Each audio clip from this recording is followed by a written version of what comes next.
community we beseech you.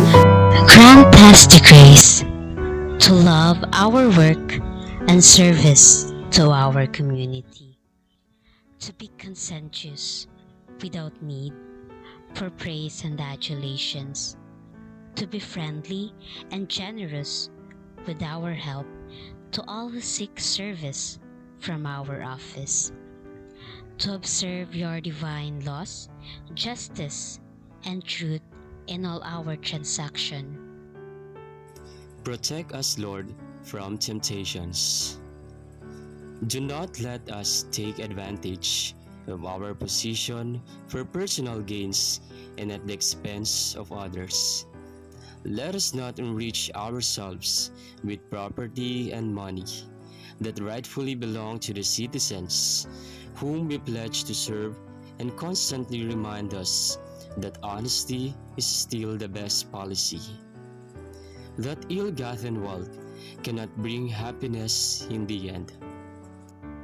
Grant us the strength to set the interest of the community above those of self, the interest of the nation above those of the community, and our fidelity to you above everything else. Show us, Lord, how to turn our work into a ministry to our countrymen. Lord, please bless our office and let honesty, Peace And respect for each other be our culture.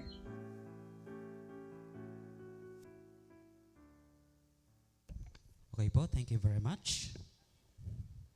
Now, let us rise for the Philippine National Anthem. Mga kababayan, ang pambansang awit ng Pilipinas. Bayang magiliw, pelas na sinanganan, alab ng puso, sa dibdib mo'y buhay. Lupang hinirang, duyan ka ng magiting, sa manlulupig, di ka pasisigil. Sa dagat at bundok, sa simoy at sa langit mong bahaw, may tinakang tula at awit sa paglayang minamahal. Ang kisap ng watawat mo'y tagumpay na naglilingling, ang bituin na taro na kailan pa may di magdidilim. Lupa ng araw ng walhating pagsinta, buhay ay langit sa piling mo.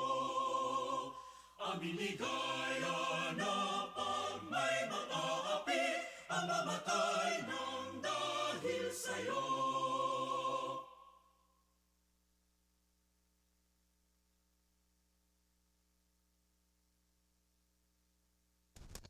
Okay po, maaari na po tayong umupo. So yun po no, good morning po sa ating lahat. We just want to thank everyone for attending the Forum on National Kidney Disease Prevention Month. So ngayon po guys, naka-live din po tayo sa FB. Pwede po natin to i-share sa ating mga FB friends. So alam mo ba, Ma'am Queenie, mainit ngayon ang usapin tungkol sa chronic kidney disease. So very alarming na padami ng padami at pabata ng pabata ang mga nagkakaroon ngayon ng chronic kidney disease. Tama ka dyan, Sir Oliver. Kaya naman, napakahalaga ng forum na ito para ma-educate lahat mula sa LGUs, NGAs, dialysis centers hanggang sa ating mga barangay health workers. At syempre, habang pinapaalala natin ang kahalagahan ng kalusugan ng bato, hindi rin dapat natin kalimutan ang buong kalusugan. Ano po? Lalo-lalo na po ang pagiging aktibo. Kaya bago tayo mag-umpisa sa seryosong tatayan, magpapa-energize muna tayo, ihanda na ang katawan at sumubay sa ating Zumba session. So ito po ay pangungunahan ni Mr. Mark Gerald T. Geronimo, Nurse 2 mula sa Legazpi City. And inaanyayahan po namin ang lahat na tumayo for our Zumba session.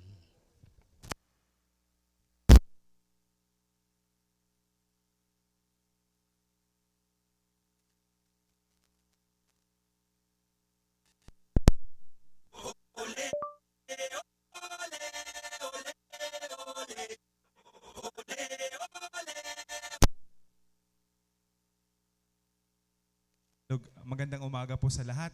Maari po bang medyo ano lang po natin, yung space po natin. Isang oras lang naman po. Ano lang po, para po, so nasa 8 golden rule po bagay na, no? Mag-exercise tayo. So this is very important din. So again, ako po si Nurse MG po, NDP po from City of Legazpi. Sige po. So, warm up lang po tayo. Mamaya kakain naman, walang problema. Okay, anyway, sige po.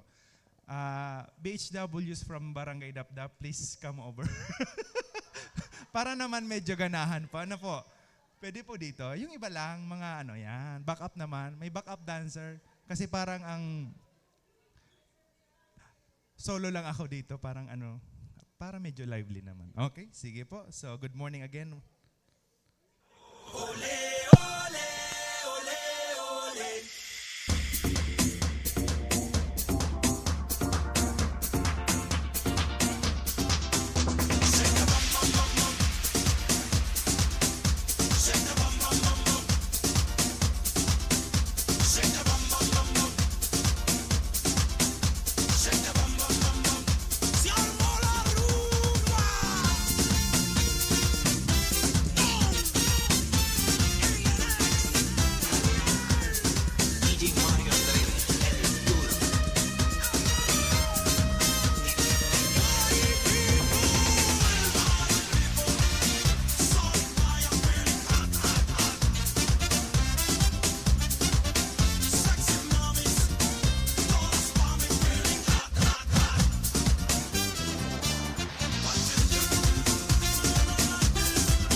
Kamusta ka?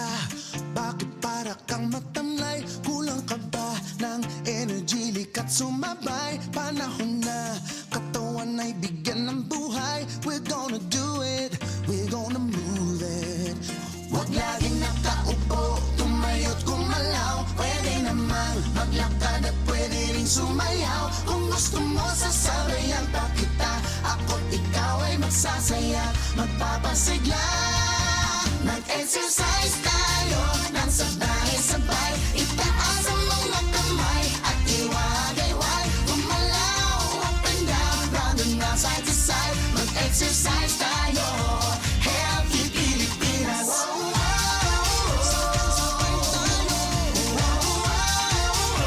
Healthy Pilipinas.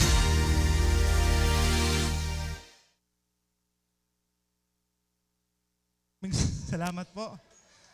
Thank you. Don't worry po. May lunch. Thank you. Anyway, salamat po. Ayan, thank you po Sir Mark for that very energetic performance and also the LGU of DapDap. Ayan, gagaling sumayaw ng ating mga participants. Nabuhayan na tayo guys. At yun, paalala ko lang po na naka-FB live po tayo. Pwede po natin to i-share sa ating mga FB friends. At ngayon, so formally open our forum. Let us hear the opening remarks from our Assistant Regional Director of the Department of Health Center for Health, Director 3, Dr. Rosa Maria B. Rempilio.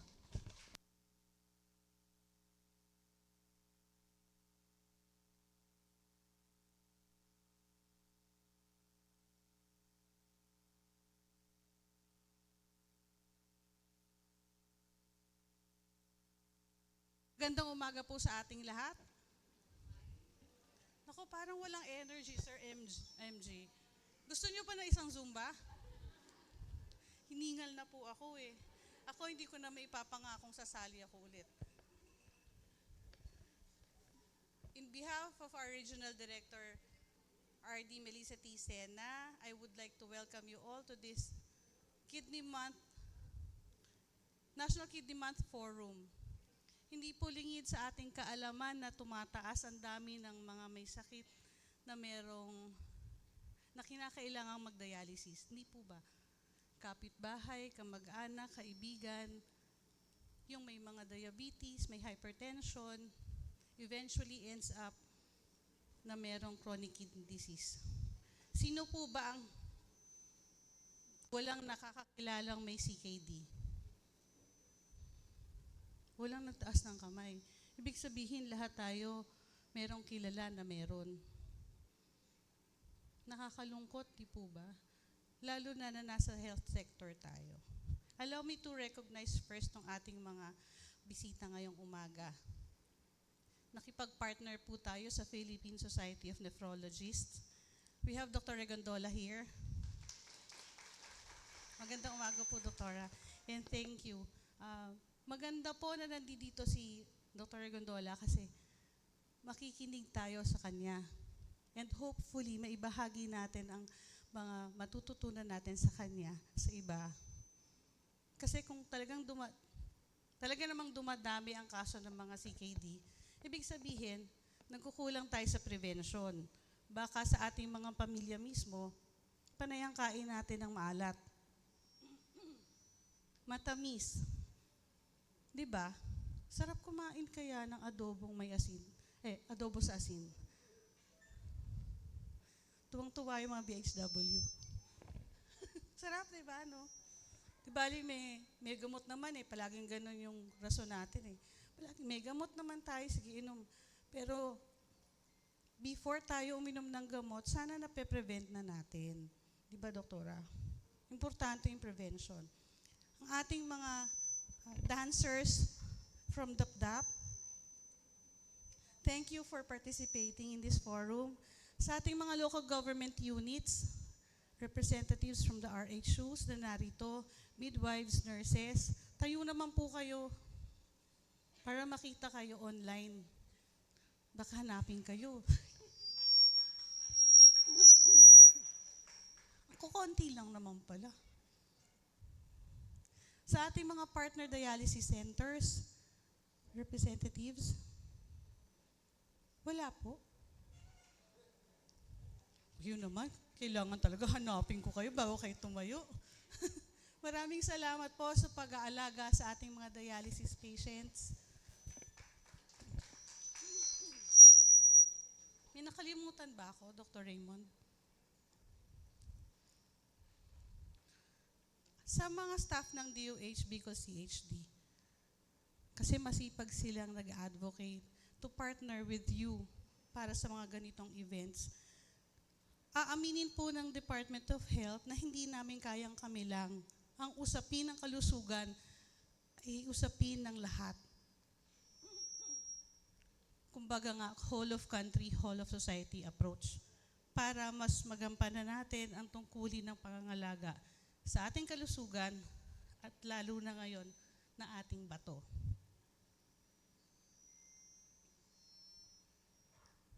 Ngayong June, hindi ba kayo nagtataka bakit buong month ang dedicated para lang sa kidney celebration?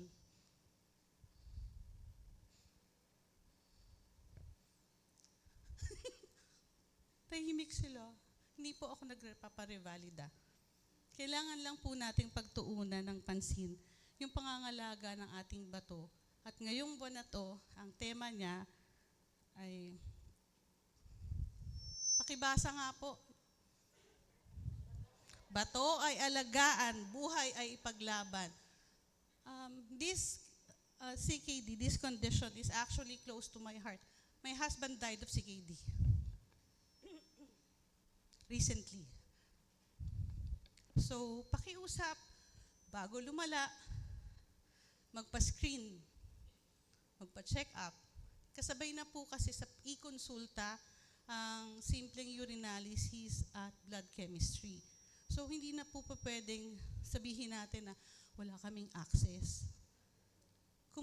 Kumonsulta po tayo sa ating mga RHUs, city health offices, ang ating mga district hospitals, o kung saan merong e-consulta.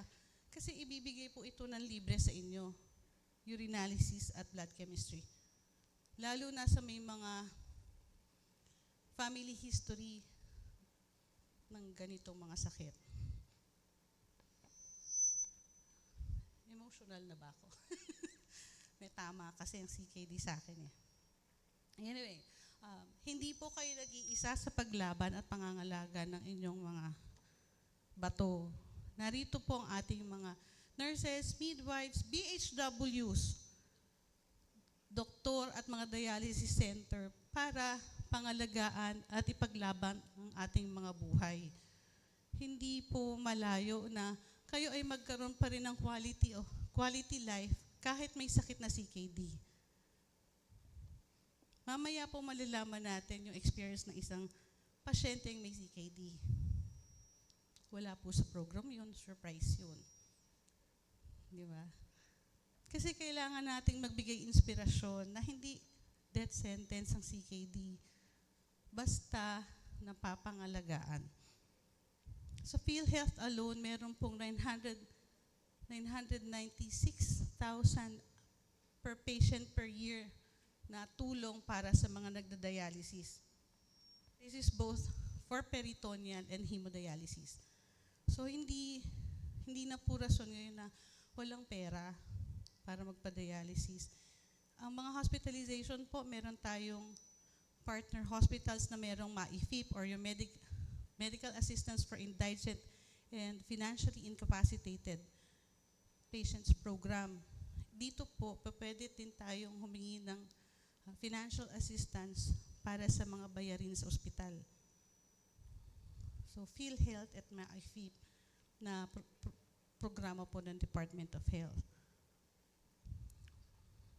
Bukod doon, syempre, responsibilidad ng bawat isa na pangalagaan ng ating mga bato.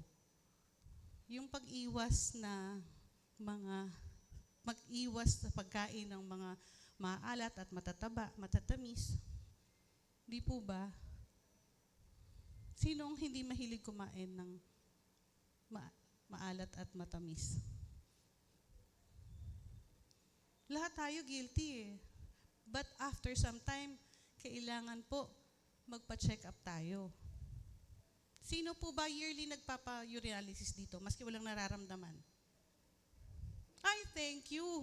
Kasi nasa dialysis center kayo, kaya alam nyo na dapat.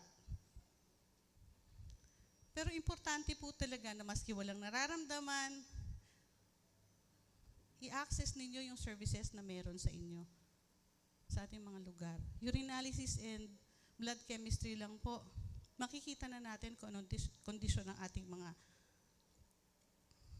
bato. So, muli po, pahalagahan natin ang ating mga buhay at ang bawat isa, prevention pa rin po ang susi sa lahat para hindi magkasakit. Alagaan natin ang ating bato dahil sa bagong Pilipinas, bawat buhay at bawat bato ay mahalaga. Maraming salamat po and hope mag-enjoy kayo sa maghapong ito at the same time matuto. Maraming salamat po.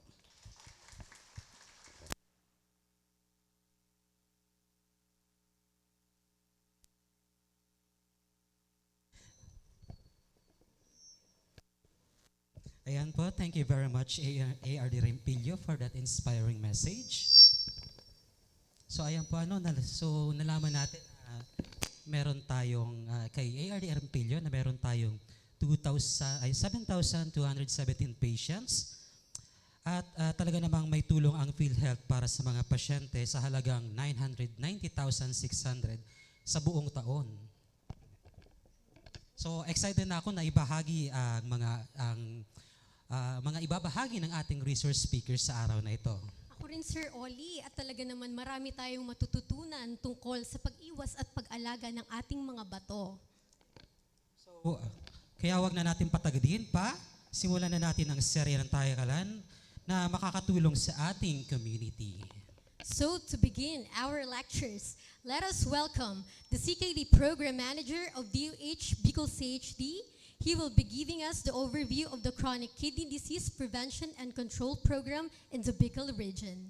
So let us give a warm round of applause to Dr. Raymond Martin Corpus. Hello po. Malakas ba? Magandang umaga po, Doc. Thank you so much for that inspirational talk. No? Thank you so much, Doc. So magandang umaga po sa ating lahat. Mabatong umaga, no? Sa ating lahat. So ako po si Dr. Raymond Martin Corpus, ang Program Manager po ng Chronic Kidney Disease and the Cluster Head of Non-Communicable Disease Prevention and Control Cluster of the Department of Health, Bicol CHD. Sir, in the PowerPoint, please.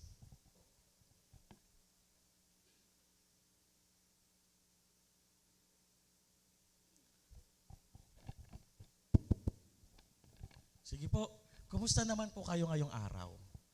Kumusta po yung mga kidneys po natin? Pinapangalagaan po ba natin sila araw-araw?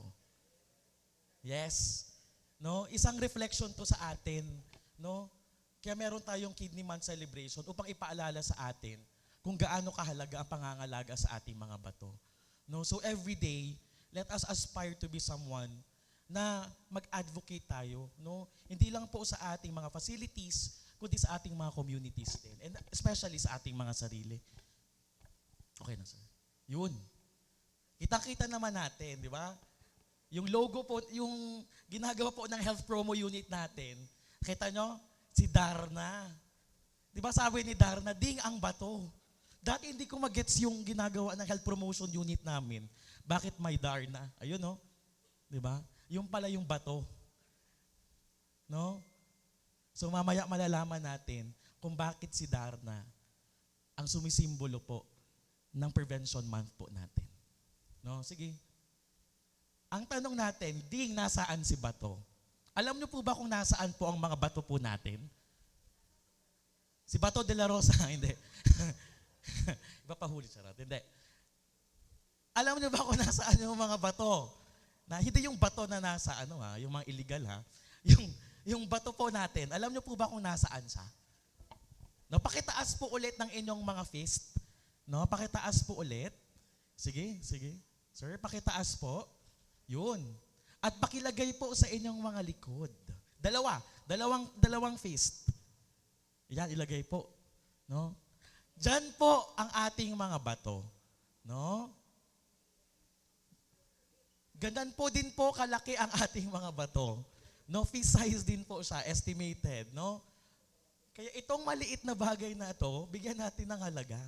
No? Araw-araw tingnan natin to.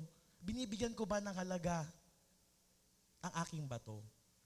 No? Pag kumakain kayo ng madaming asin, lalo na pag pestahan, occasional lang naman daw. No? Grabe tayo mag-binge eating. No? Pag konting kibot, konting sakit, umiinom agad tayo ng mga pain relievers. 'Di ba? Lalo na sa mga senior citizens po natin. No? Konting kirot sa likod, sige, inom agad. Hindi po ganoon. No, hindi po natin pinapangalagaan ang ating mga bato doon. Yan ang ating bato. Napakaganda ng ating bato, di ba? Napakakinis. No, pag healthy. Sige, sir. So sabi daw po dito, ang mga bato daw po ay dalawang organong hugis balatong. Is bean shape. No? Hugis bean. Na napatatagpuan po sa magkabilang gilid ng gulugod. Yung dito po kanina, sa loob po ng retroperitoneal space, sa ibabang bahagi lang po ng tadyang. No, very medical yung natin, description. No? Ang sabi daw po dito, mas mataas daw po ng kaunti ang kaliwang bato. No? Mas mataas po ang left kidney daw po natin kaysa sa kanang bato. Dahil po yan sa pagkakahanay po ng atay sa kanang bahagi po ng ating katawan. No, hindi po pantay yung ating bato. No? Ang bawat bato daw po ay may sukat na halos kasing laki ng isang kamao. Di ba nasukat na natin kanina? Na may karaniwang dimensyon na 10 to 12 centimeters na haba at 5 to centimeters ang lapad. At may 3 to 5 centimeters ang kapal. Napaka-exact, no? Ganyan po kahusay, no, ang Diyos upang maglagay na, no, ang kidney sa ganyang kalagayan. Sige po.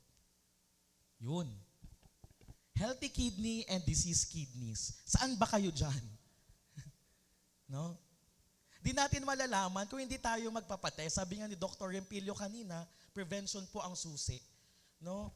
Ang urinalysis, blood chemistry, doon lang po malalaman natin. No? Kaya i-avail po natin yung mga konsulta packages po natin sa ating mga LGUs.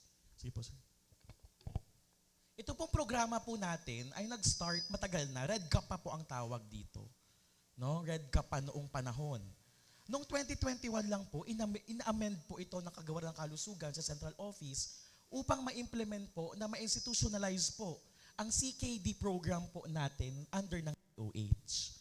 No, kaya po simula po noon, we organized, no, we partnered sa ating mga health facilities, sa ating mga LGUs, NGOs po, upang makipaglaban po sa sakit na ito. That's AO number 2021-0010. No, dapat alam po natin yan. Next po, sir. Yan po yung scope po natin ng ating administrative order.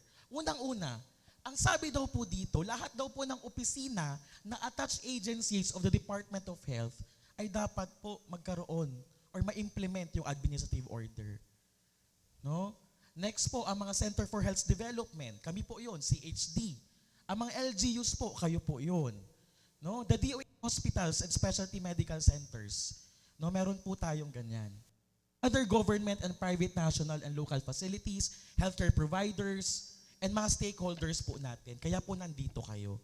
No, sana po after, lalo na po sa ating barangay level, ipalaganap po natin ang magandang balita na pangangalaga sa ating mga bato. No, inaasahan ko po yan sa inyo dahil galing din po ako sa community. For 3 years, I serve as doctors to the barrio, no po, sa Ticao Island, Basbate. So, nakita ko po doon kung gaano kalala din ang sakit na chronic kidney disease. May namamatay na lang po doon na hindi nakakakita ng isang nephrologist. Diba? Nakakalungkot dahil po walang ganon. No? Lalong-lalo na sa mga GIDA barangays po natin or yung mga far-flung areas po natin. Na makikita mo na lang yung isang lola, CKD patient, parang kinakain na din ng lupa kasabay ng pag-ano niya. Diba? Nakakalungkot isipin na sana yung universal healthcare natin ay ma-achieve po talaga natin yon. Na pangkalahatang pangkalusugan po para sa lahat. No, yan naman po ang ating hangarin sa Kagawaran ng Kalusugan at sa buong Pilipinas po. No, na maibigay po ang tamang serbisyo at tamang kalinga para sa ating mga pasyente. Lalong-lalo na po sa ating mga CKD patients. And sabi nga po ni Dr. Rempilio kanina, yung mga pangangalaga po ng ating mga dialysis facilities. No? Maraming salamat po sa inyo. Palakpakan niyo po ang inyong mga sarili. No? Then ito po, no? Meron po tayong mga components din. Una-una, renal care and kidney transplant. Yung renal care, merong preventive. No? Doon po tayo mag-advocate. Wag na po sana natin padamihin ang ating mga kidney mga dialysis facilities. No? Mas padamihin po natin ang screening. No? Ang community-based screening po natin, mas palawakin po natin sila. Kasi po pag mas pinapadami natin ang ating mga facilities, anong tawag doon? Hindi natin napapangalagaan ang ating mga mamamayan. Kasi sa prevention pa lang, wala na.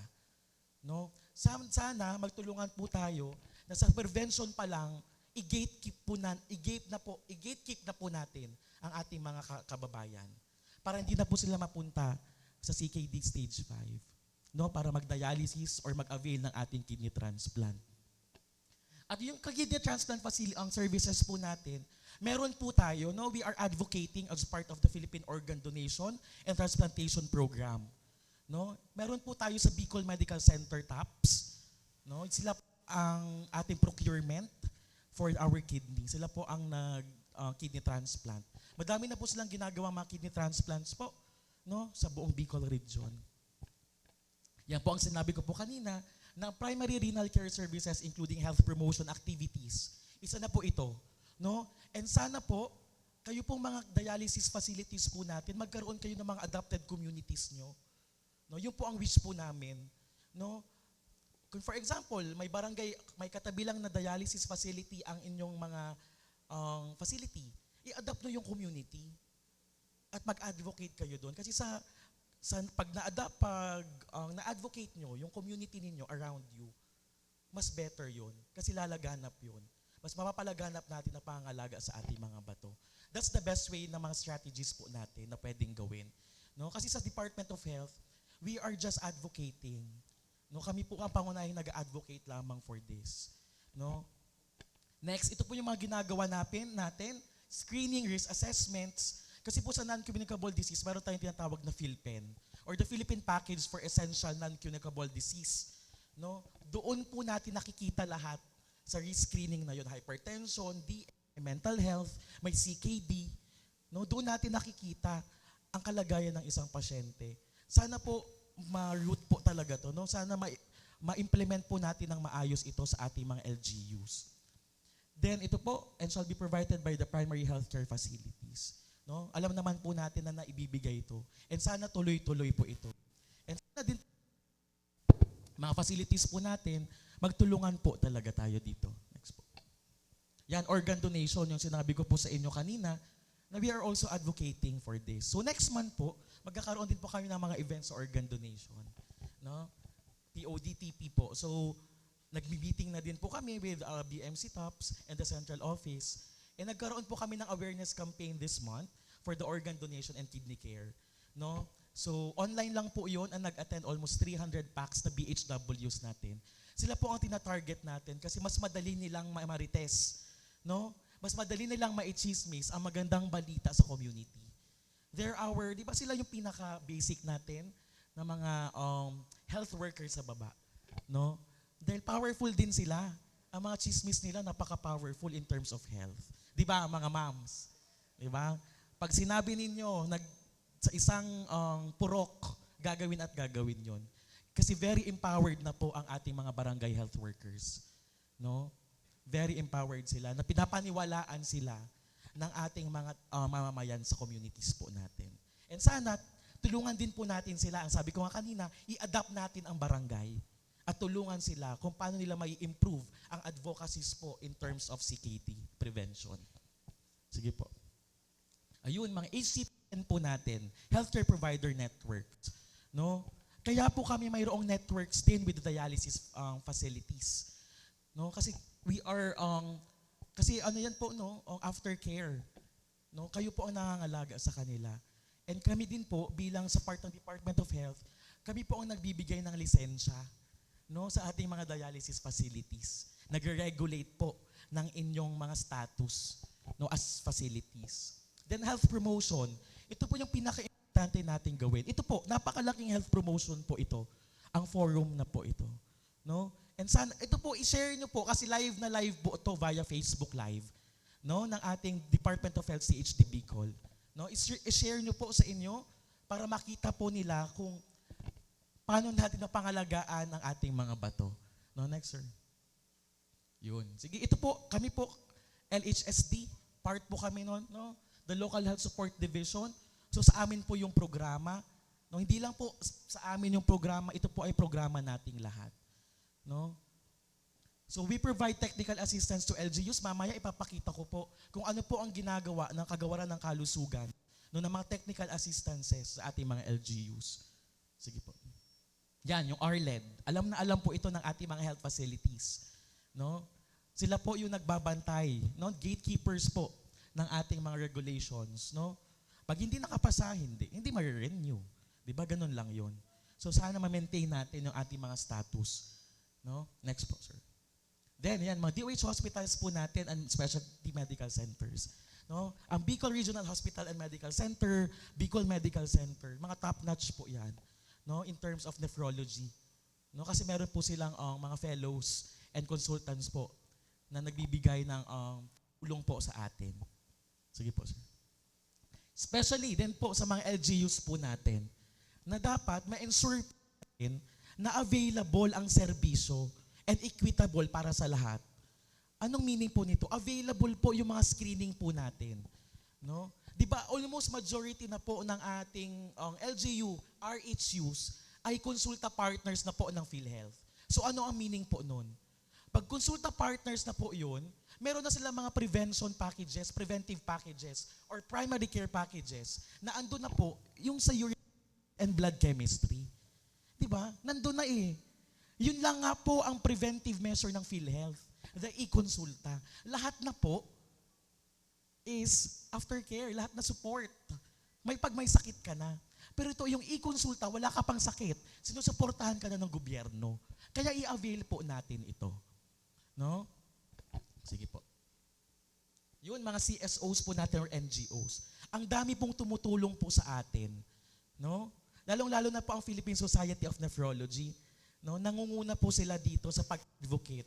And lagi po nating partner sila, no, sa ating kampanya dito po sa laban sa ating chronic kidney disease. Yun. Alam naman po natin ito, no? Ito po yung Philippine Renal Disease Registry, doon po kayo nag-i-input. Mamaya malalaman natin kung gaano po ba kataas ang ating mga CKD patients sa Bicol region. Sige po. So yan po, no? O database lamang po yan ng ating mga dialysis. Lahat po ng data po nila ay nandun, no, sa ating PRDR. Sige po, next po, sir. Sige, yun. As of June 2024 pala yan, no? Mali yan. Philippine Renal Disease Registry as of June 2024. Tingnan nyo mamaya yung 2025. Meron tayong facilities na 47 last year. Then dialysis patients in Bicol, hemodialysis plus peritoneal dialysis, 5147. No? Last year po yan. This year, sige po. Ayan na po. Meron na po tayong 51 dialysis facilities. No? Then 7128. For almost a year, almost 1.5 po yung increase natin. No? Balikan po yung datos, sir. 47. Next. 51. 5147. 7128. Diba? Hindi lamang po yan numero. Yan po yung mga tao po, no? Tao pong, mga tao na nag-undergo na ating mga dialysis. No? Hindi lamang sila numero. Sana maging, ma-share po natin ito. No, para hindi na po tayo dumagdag sa numero pong ito. No? Ako po, bilang advocate din po ako, kasi I'm hypertensive. No? Hypertension po, isa sa mga reasons why nasisira ang ating bato. Uncontrolled blood pressure. No? So, nag-maintain na din po tayo, na-control na natin ang BP natin, kasi may history din po ang aming pamilya sa sakit na ito. So, dapat umiwas po talaga tayo. Bantayan natin ang ating mga sarili. Maganda mabuhay. Pero mas magandang alagaan po natin ang ating mga sarili. No, hindi man masama mag-self-care, self-love. 'Di ba? para mas ma-share natin yung pagmamahal at pagkakalinga na binibigay natin sa ating mga sarili. Sige po, napakalaking numero, pero sana hindi yan maging hadlang sa ating advokasya sa chronic kidney disease. Yan po ang ating mga promotion activities. Last year, nagkaroon tayo ng symposium together also with our Philippine Society of Nephrology. Last June 27 po. Ayan po sila. No? From the PIA po, Philippine Information Agency, National Office. No? So it was published last year. Yan po, nagbibigay din po kami nito. No? Na-share naman po ito sa inyong mga LGU, sa mga facilities po natin. Ibigay po natin ito. No? Maliit na bagay lamang ito. Yan po. No? Last year din, together with the Philippine Society of Nephrology, BRHMC, the Bicol Regional Hospital and Medical Center, the Family Medicine, no? Family Med, and the section of nephrology of the BRHMC, nagkaroon po tayo nito last year. No? Yan din po. No? Nag-talk din po tayo sa ating ang NGA, sa DPWH, together also with the Philippine Society of Nephrology. Huwag po kayong mahiya na mag-letter po sa Department of Health. Kung kailangan nyo ng technical assistance, kami po ay pupunta. No? Okay lang po yung mag-letter kayo, kung may kailangan kayo, kung may mga request kayo, gagawin namin kung meron kami. No? Sige po. Yan po, mga online radio guestings po natin. No? So, gabit po talagang advokasya ng ating kagawaran upang mapaabot po ang balita na ito. Sige po, sir. Ayan. Siyempre, sa Bicol po, ay sa DOH Bicol CHD, we have practices also. No, di din kami, dahil kami ang nag-i-implement, dapat meron din kami sa loob. Internally, napaka-active po ng aming Hypertension and Diabetes Club. No, so quarterly, meron kami mga activities na pinupush po lagi. Isa na po ito. No? So meron po kaming, may president kami ng mga high blood, vice president, may muse and escort, kompleto po kami nan. Because we are advocating also. Sana kayo din. Because ang totoong advocates, ina-advocate din internally. No? So magiging challenge din po yan sa atin. No, sana sa mga facilities po natin, LGUs, barangay, ma-establish natin ng HPNDM clubs po natin. Kasi sa HPNDM clubs, i-integrate na po natin dyan yung mga CKD.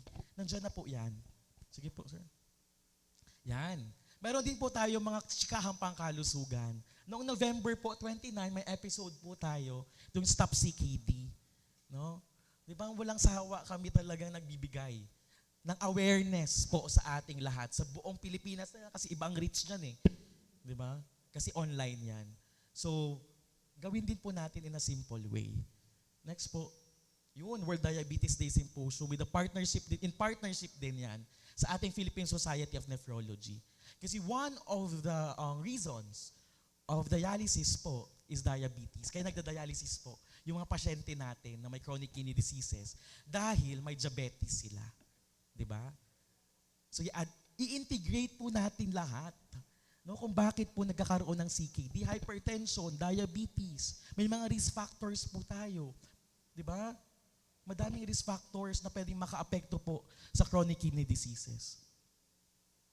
Yan, ang ating mga dialysis facilities po. Maraming salamat for always supporting the advocacies of the Department of Health. Nandyan sila lagi. No, that's a regional level, regional-wide networks of our CKD facilities or the kidney facilities po natin, dialysis facilities. No, quarterly meeting po yan. Pero this year, medyo ang budget, medyo gumanon. So, online na lang as of the moment and biannual na lang siya. See you na lang ulit sa December.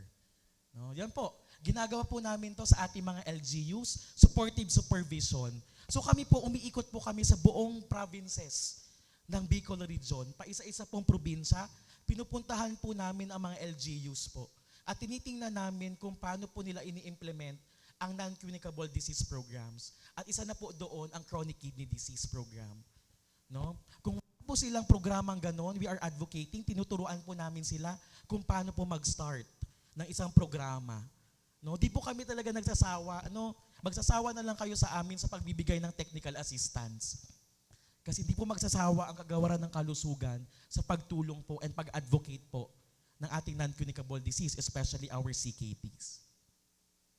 Sir, ayan. Ito po, puro kalusugan. ito ay napakagandang advokasya, is the flagship program of the Department of Health na nagbibigay po ng ating serbisyo sa ating mga mamamayan. Far lang po sa mga GIDA, underserved, unserved areas po natin.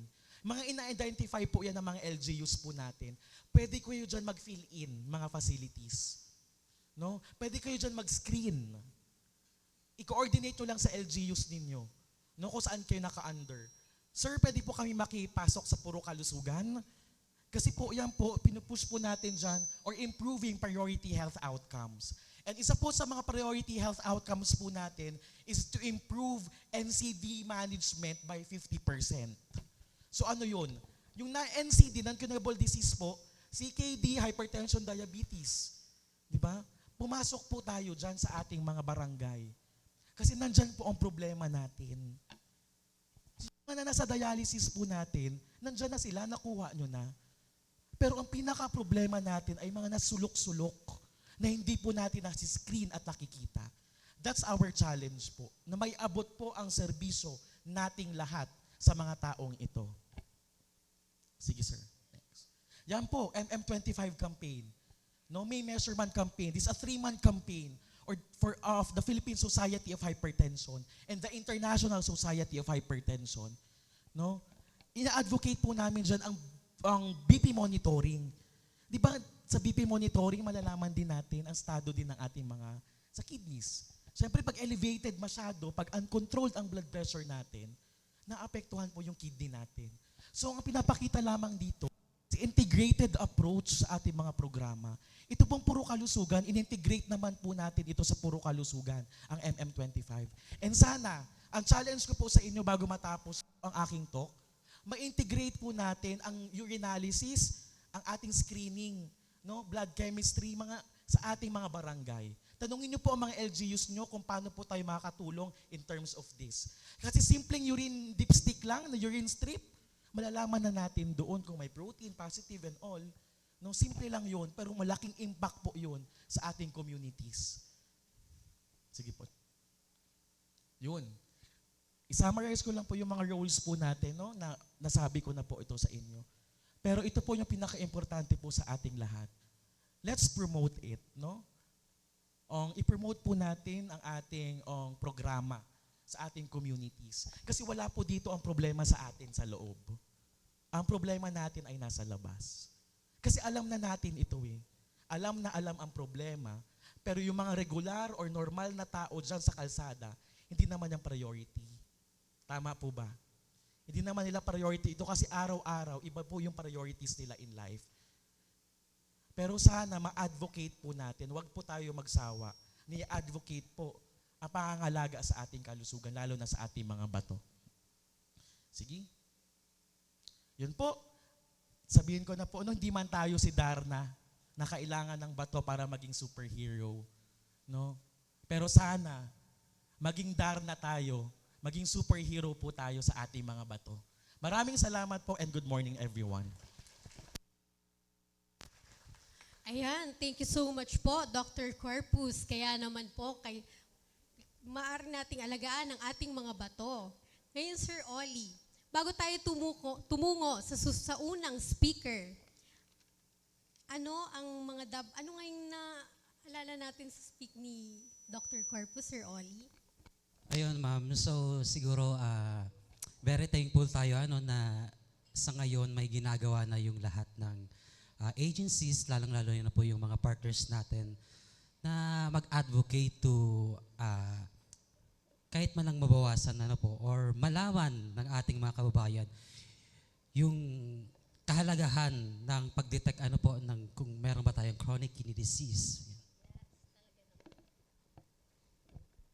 And sa hindi po nakakaalam I was also diagnosed with CKD stage 5. So, mahirap po yun, lalong-lalo na po, usually po kasi karamihan po sa amin is late na po namin nalalaman. Dahil hindi nga po kami basta-basta nagpapalaboratory. So usually, stage 5 na po yung nalalaman namin po. So it's very important po sa ating lahat na i-advocate po yung I'm so sorry.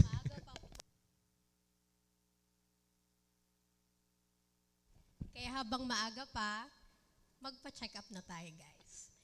Okay, to our first lecture, we have nephrologist from the Philippine Society of Nephrology, Bicol Chapter. Okay, she will be presenting Guard Your Health, CKD and Leptospirosis Prophylaxis Awareness. So let us all welcome Dr. Michelle Ardales Regondola. Hello, ma'am. Lolo. Hi, good morning to all. Good morning to Dr. Corpus, Dr. Empilio. So I am a nephrologist. I'm Michelle Ardales Regondola, a nephrologist practicing in Albay. So let me start with my lecture. No, but before that, let me just tell you that June is the start of the rainy season. So with a rainy season, there is increased frequency of flooding, and thus there's an increased cases of leptospirosis. So very timely ang talk na to that we can impart on how to prevent leptospirosis. So leptospirosis nakamamatay. Very bold statement dahil dapat seryosohin at dapat isa puso kung paano i-prevent ito. So today we will talk about the leptospirosis, clinical manifestations, diagnosis, treatment and prevention. Next please.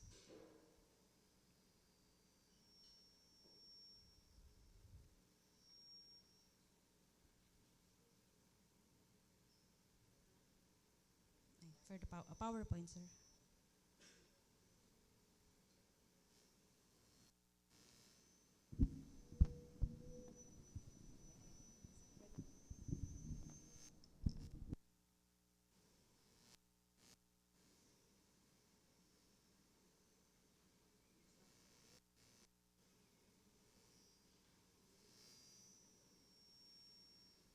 And so to give a brief background, leptospirosis is a disease caused by spirochete bacteria in the genus Leptospira. So bacterial disease po siya. And it has 10 pathogenic species and more than 250 pathogenic serovars. It occurs worldwide and it is more common in tropical or subtropical climates. So the Philippines is a tropical climate with heavy rainfall annually. More than 1 million cases occur worldwide annually, including almost 60,000 deaths. It occurs after heavy rainfall or flooding in endemic areas, especially areas with poor housing and sanitation conditions. So this is a table from the Department of Health Statistics, and we can see here the data from the period of January 1 to December 2, 2023, and it highlights the increase in the number of cases of leptospirosis from the year of 2023 compared to 2022. So for the more specific data, we have 6,057 cases from the year 2023 due to leptospirosis with 654 deaths. So a lot of cases of leptospirosis has been noted in 2023 and thus an increase in 39% from the year 2022. So even though we always promote, we always give data on how to prevent, still there's a rise in cases. Next, please. So this slide shows the leptospirosis cases and deaths reported in 2023 versus 2022 by region. So highlighted is the region. We have increase in 16% from 2023 to 2022 in Region 5, and it's also comparable or the same with in all the regions. And we have 15 deaths and 216 cases in the year 2023. Next, please.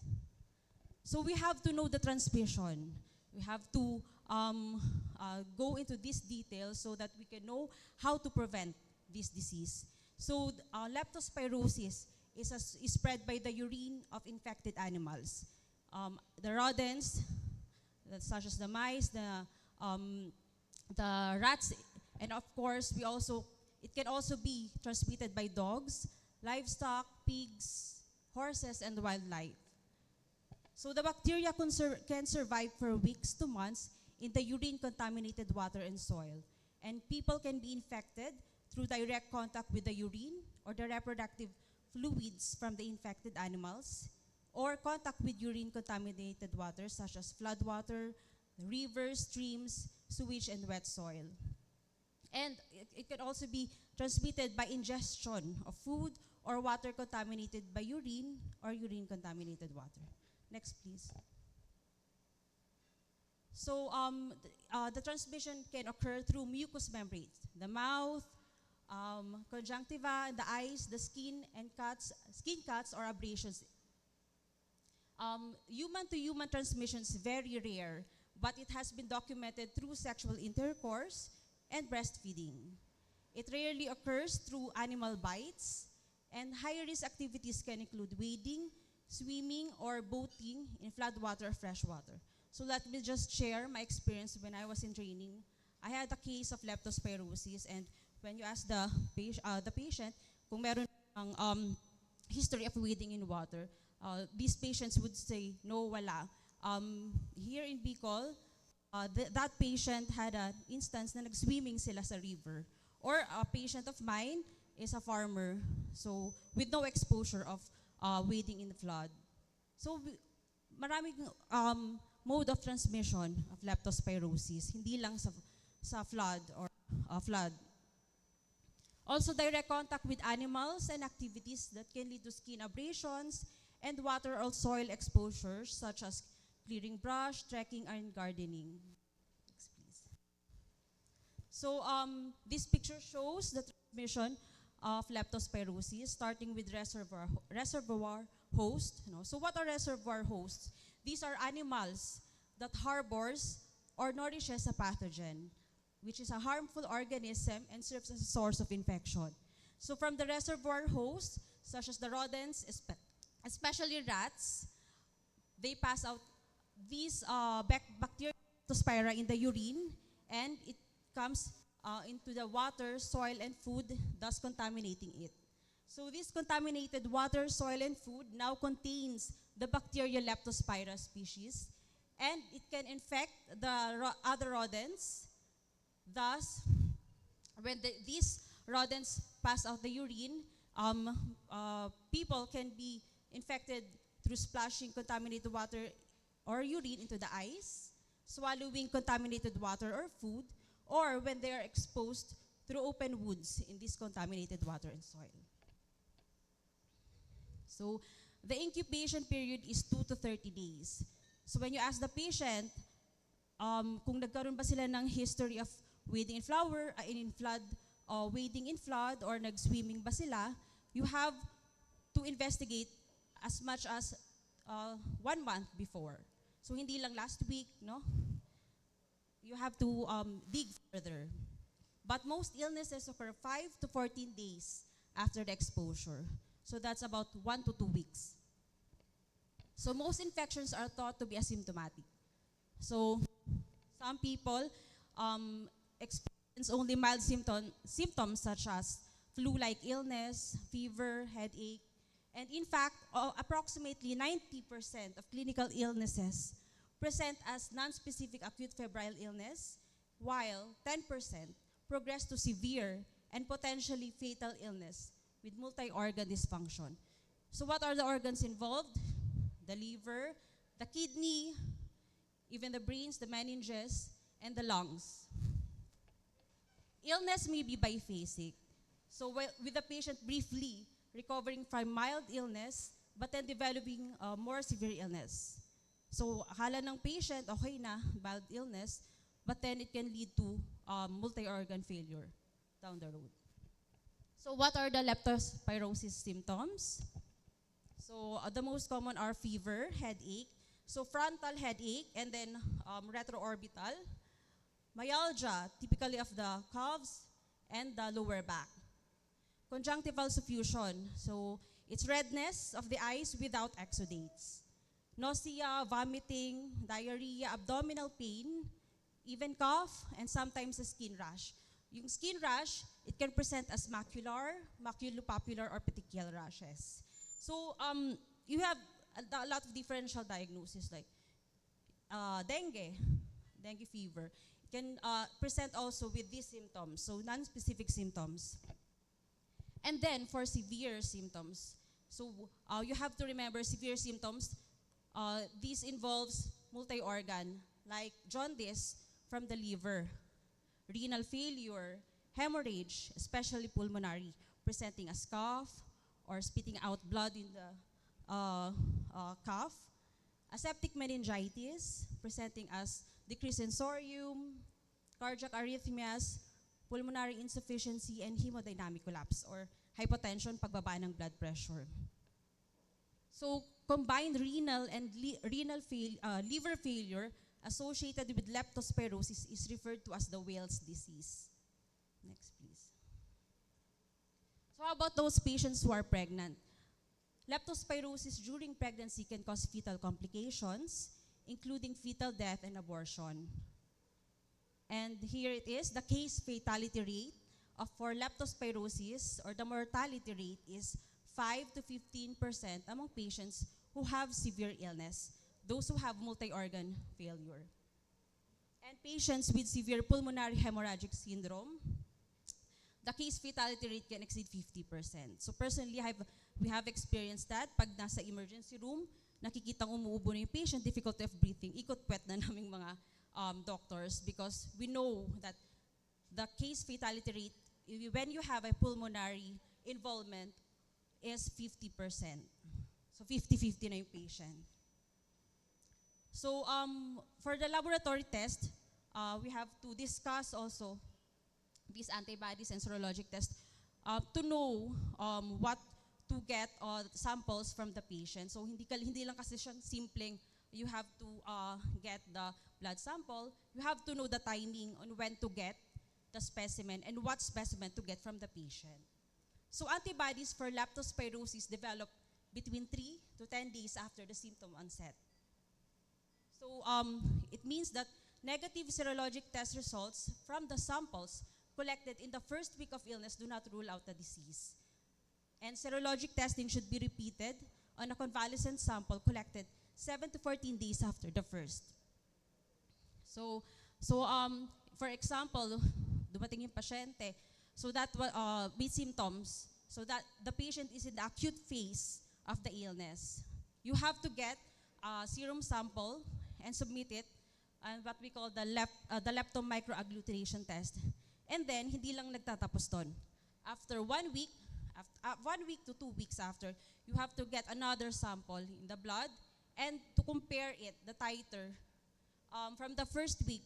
And if there's a rise by 4-fold, then that is a diagnostic of leptospirosis. So in the acute phase of the illness, so in leptospirosis, you have an acute phase and a convalescent phase. So acute, yung first week of illness, and beyond that, the convalescent phase. So in the acute phase of illness, the leptospires are present in the blood. So that is what we call the septicemia for approximately first 4 to 6 days of illness. Next, please.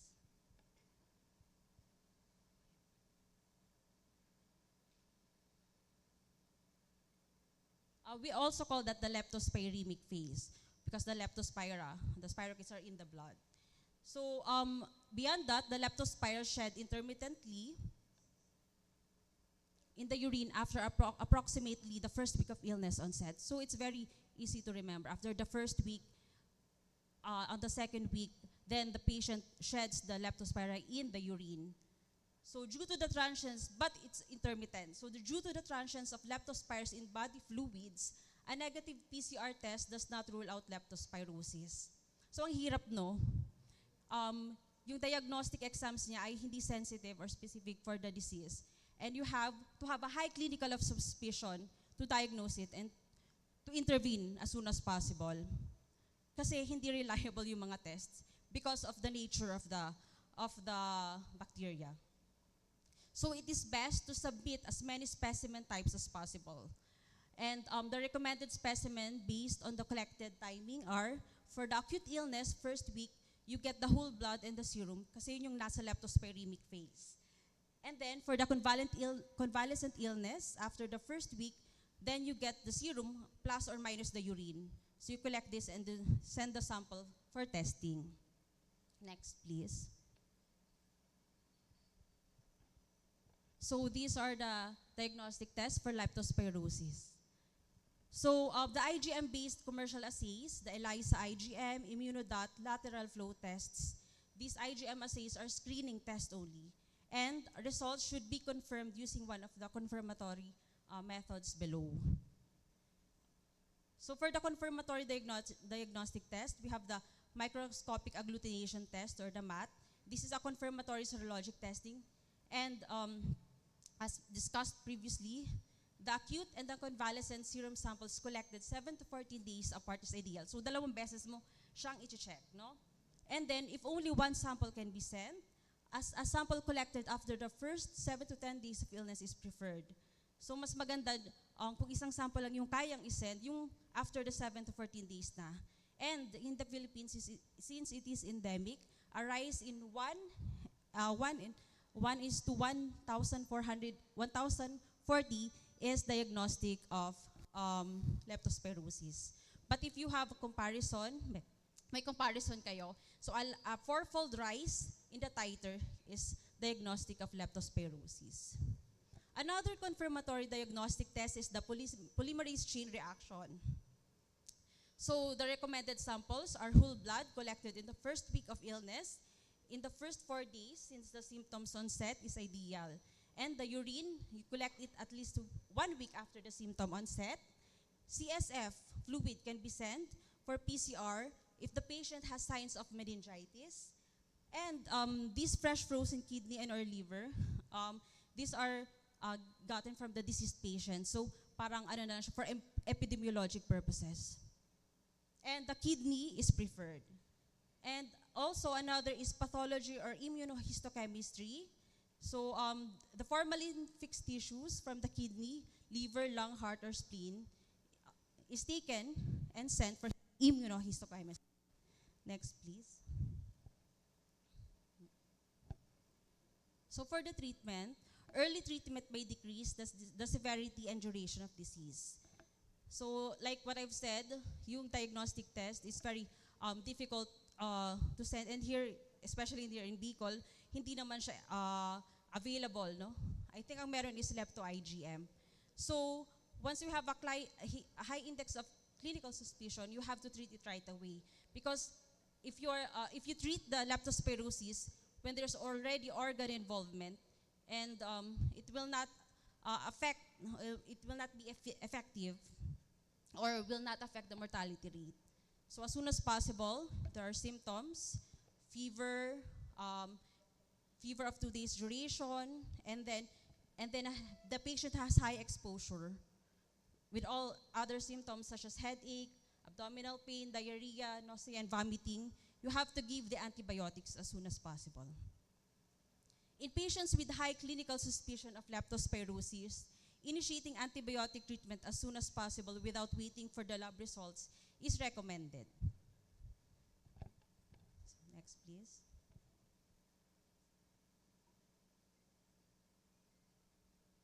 So how, before we determine what treatment to give, we have to check the patient. Can we treat the patient in outpatient, or do we have to admit the patient? So we have 2 categories, mild leptospirosis, and the other one is moderate to severe. So dalawa lang yon, mild versus moderate to severe. So for mild leptospirosis, this is characterized by acute febrile illness and various manifestations, but with stable vital signs. So ibig sabihin, okay yung blood pressure, hindi siya tachypneic, no?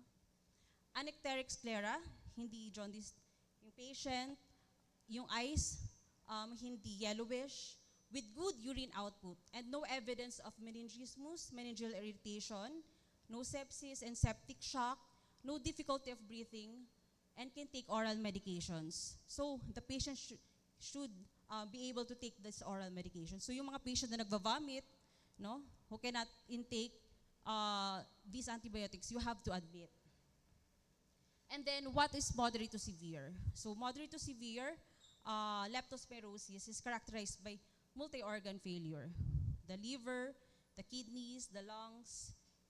Any suspected case of leptospirosis presenting with acute febrile illness associated with unstable vital signs. Jaundice, icteric sclera, abdominal pain, nausea, vomiting, and diarrhea, in oliguria or anuria, kumukonti yung ihi, meningismus or meningeal irritation, decreased sensorium, sepsis and septic shock o bumabagsak yung blood pressure, difficulty of breathing, and hemoptysis should be admitted. So itong difficulty of breathing and hemoptysis, signs of pulmonary hemorrhage. Next, please.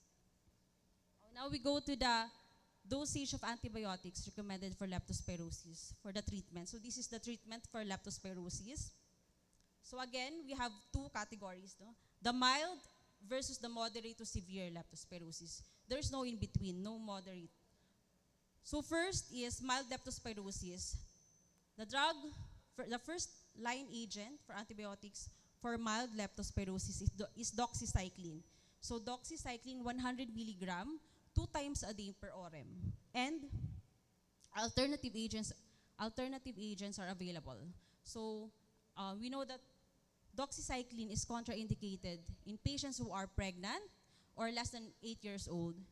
We give these other alternative agents, the amoxicillin and azithromycin. So what is the dose of amoxicillin? So amoxicillin is 500 milligram every 6 hours. So the usual, di ba alam natin, amoxicillin 3 times a day. So mas mataas yung dose niya. 500 milligram every 6 hours or 4 times a day or 1 gram every 8 hours per orem. And then, another is azithromycin, 1 gram initially, parang loading dose. And then followed by 500 milligram once a day for 2 days. So a total of 3 days. So, I forgot to mention, doxycycline, amoxicillin, usually 7 days duration of treatment.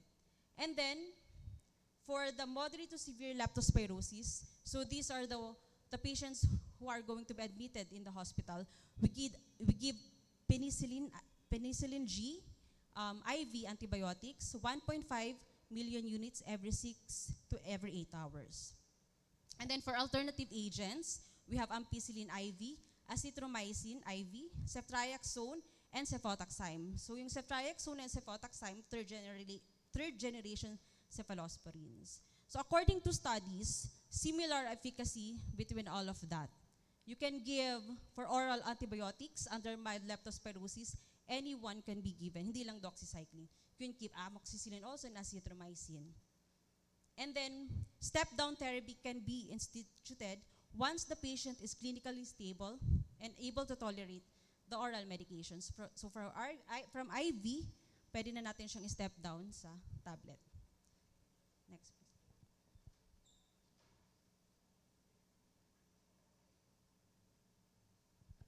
So dosage of antibiotics in adults with renal impairment.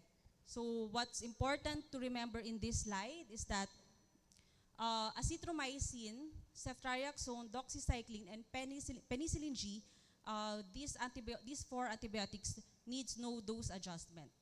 And we give dose adjustment for amoxicillin, ampicillin, and cefotaxime. Next, please. So we now go to the important part, how do we prevent? Because you know that prevention is better than cure. So we have pre-exposure antibiotics and post-exposure antibiotics. So pre-exposure, before the exposure to a possible source of infection. Pre-exposure antibiotic prophylaxis is not routinely recommended. So we only give this to those patients who have high risk of exposure, such as patients who are traveling to endemic areas with leptospirosis, or those who will have exposure, occupational exposure to leptospirosis prone areas. So we give doxycycline 200 milligram once weekly to begin 1 to 2 days before the exposure and continued throughout the period of exposure. So one thing to remember, here's a pre-exposure antibiotic. we give this to those who are high risk and with definite period of exposure, and dapat short term lang. Next, please. So the first line of leptospirosis prevention is to avoid exposure. Avoid wading, swimming, bathing, swallowing, or submersing head in potentially contaminated fresh waters such as rivers, streams, especially after periods of heavy rainfall or flooding. Avoid contact with flood water and do not eat food contaminated with flood water. But if exposure cannot be avoided, we should wear appropriate personal protective equipment such as rubber boots, waterproof coveralls, clothing, and gloves. And we have to cover open wounds with waterproof dressings, treat unsafe or potentially contaminated drinking water by boiling or chemically treating. And we have to keep the rodent populations such as the rats and the mice or other animal pests under control. Do not eat food that may have been exposed to rodents and possibly contaminated with their urine. Some studies have shown that chemoprophylaxis with doxycycline might be effective in preventing clinical disease and could be considered for people at high risk and with short-term exposures. Next, please. So for the contraindication for doxycycline, pregnant patients and lactating mothers aged less than 8 years old is contraindicated for doxycycline. Why? For those who are age of less than 8 years old, it can cause permanent or yellowing of the teeth. So the doxycycline has high affinity with calcium. So those who are, the children who are less than 8 years old can have permanent staining. So we can give azithromycin as previously discussed for mild leptospirosis, amoxicillin or azithromycin. Contraindicated are also those with previous allergic reactions with doxycycline or similar drugs such as democlocycline, minocycline, or tetracycline. So precautions in taking doxycycline, we have to ask patients first if they have liver or kidney problem. Actually, doxycycline is excreted extrarenally, but in some cases, especially those who have CKD, doxycycline can exacerbate or increase acute kidney injury. Also, doxycycline can cause drug-induced liver injury. So have to take precaution with people who have liver or kidney problem. Also, we have to take precaution for those patients on birth control pills because doxycycline can decrease the efficacy of birth control pills. Avoid exposure to sunlight or UV rays. So keep this doxycycline away from sunlight or UV rays. And also do not take with iron supplements within 2 hours before or after taking doxycycline. Why? Because iron supplements can decrease the absorption of doxycycline, so less effective. And we have to store these drugs at room temperature away from moisture and heat. And throw away unused or expired drug.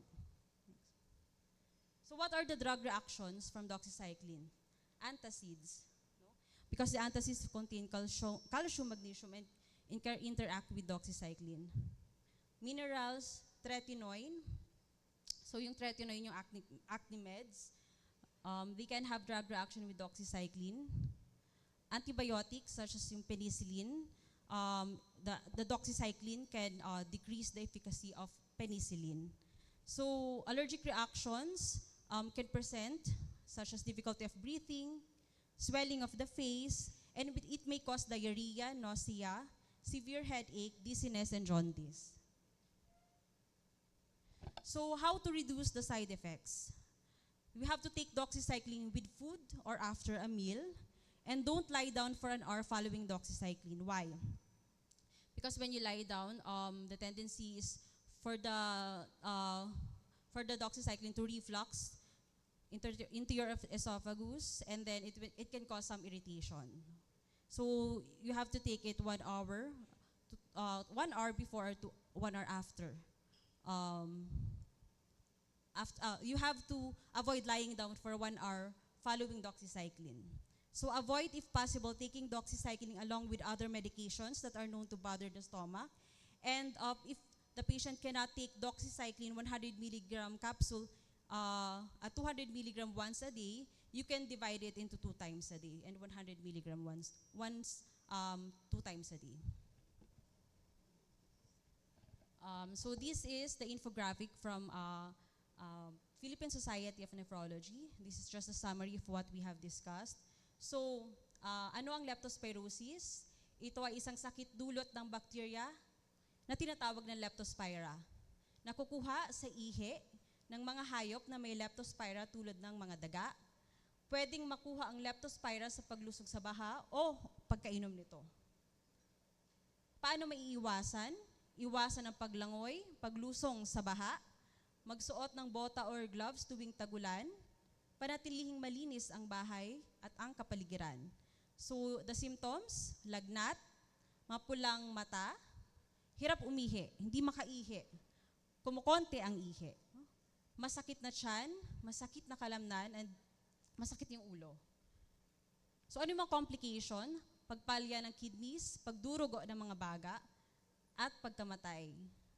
And this is the important part, the prophylaxis. So kung hindi maiiwasan ang lumusong sa baha, kailangan uminom ng doxycycline matapos lumusong sa baha upang makaiwas sa leptospirosis. Tandaan, hindi pwedeng uminom ng doxycycline ang mga buntis, mga nagbe-breastfeed, ang mga bata na 8 years old pababa at may mga allergy. So paano yung prophylaxis? Kapag ang isang tao ay isang beses lumusong sa baha at walang sugat. So, isang beses lang, lumusong sa baha, walang sugat, kailangan uminom ng doxycycline 100 mg, 2 capsules, single dose, for 1 day. At kailangan inumin ito 24 to 72 hours mula nang lumusong sa baha. And then, kapag isang beses lumusong sa baha at merong sugat, o nakainom ng tubig baha, mas mataas yung dosage, doxycycline 100 mg, 2 capsules, once a day, for 3 to 5 days. Inumin sa loob ng 24 to 72 hours mula nang lumusong sa baha. And yung last is yung maraming beses lumusong sa baha o maraming araw na nasa baha o lumangoy sa baha. Kailangan uminom ng doxycycline 100 mg, 2 capsules once a week, inumin hanggang matapos ang exposure sa baha. So yung next slide, mas clear view. So to emphasize the prophylaxis, you have to categorize single exposure or continuous exposure. Pag single exposure, low risk and moderate risk lang yun. Isang beses lang. And then kailangan mong i-differentiate, may mga sugat ba, may wounds, cuts, or lesions, or wala. So pag wala, low risk, doxycycline, 2 capsules, single dose. Pag moderate risk, doxycycline, 2 capsules, once a day for 3 to 5 days. And those patients who have continuous exposure, meron man o walang cuts or lesions, high risk kaagad, kailangan uminom ng doxycycline 2 capsules once a week until the end of exposure. So yun lang, that ends my lecture. I hope na marami kayo natutunan. Thank you.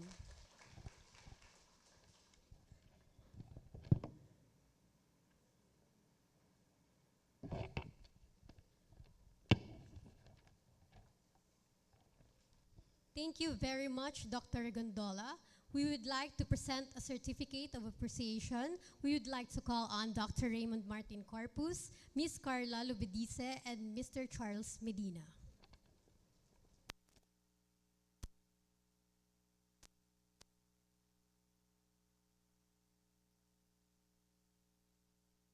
Hello. To award this certificate, allow me to read the citation. The Department of Health Bicol Center for Health Development award this certificate of appreciation to Dr. Michelle Ardales Regondola, MD, FPCP, FPSN, for her invaluable service research person during the Forum on National Kidney Disease Prevention Month held on June 19, 2025 at La Roca Veranda Suites, Legazpi City, Albay, issued this 19th of June 2025.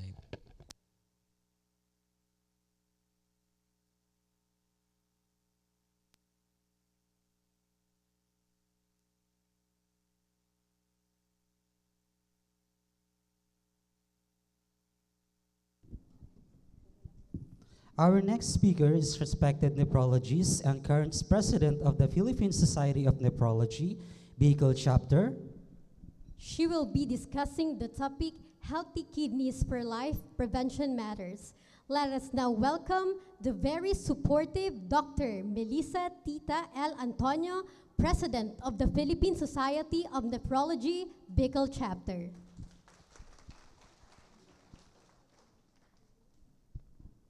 Yeah, thank you, ma'am, for that very energetic introduction.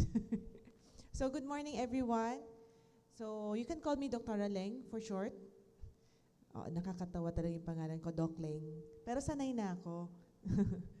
Anyway, so, yun. I'm representing actually multiple activities of sorts. So, marami din nakakakilala sa akin dito sa mga dialysis center. So, hello to everyone. And as part of the DOH campaign for kidney health prevention, so June is celebrated as National Kidney Month. So, every June, every year, we celebrate this with collaboration with the Philippine Society of Nephrology, so our main society, and we also have a chapter here in Bicol. So for the Bicol region, meron po kaming grupo, chapter namin ng society namin, yung chapter ng nephrologist po, yung kidney health specialists. So if there are any problems sa kidney centers or any kidney problems, you can come to us. Meron po sa different provinces of the Region 5. So ang wala na lang is Catanduanes, pero may nagvi-visit po doon na nephrologist as well. Okay, so let me start. So my goal for this morning is to talk about kidney health prevention. Okay, so let me start. So what is kidney disease? It is a growing public health burden, and it is one of the top 10 leading cause of death. So kaya syempre kailangan natin maging porsigido sa pag-prevent ng kidney health disease. Okay, so 850 million, next po, 850 million worldwide. So sa lahat, sa buong mundo, halos pare-parehas ng data na nakikita. So sa ating mga Pilipinos, 2.3 million Filipinos ang merong kidney disease. So paano ba natin malalaman kung malusog ba ang ating bato? So ano ba ito? So yung kidneys sa Tagalog, bato, matatagpuan siya sa magkabilang likod ng ating katawan sa ilalim ng tadyang. So medyo nasa likod siya. Actually nasa likod siya, nakadikit siya sa likod, tapos nasa ilalim siya ng ribs natin. So bawat isang bato ay kasing laki ng kamao. So parang ganito. Sinasala ang dumi sa dugo at nilalabas bilang ihi. So yung function ng kidneys, marami siya. But mainly, nakikita natin, lumalabas siya ng sobrang tubig. Okay? So ano ang trabaho ng kidneys or ng bato?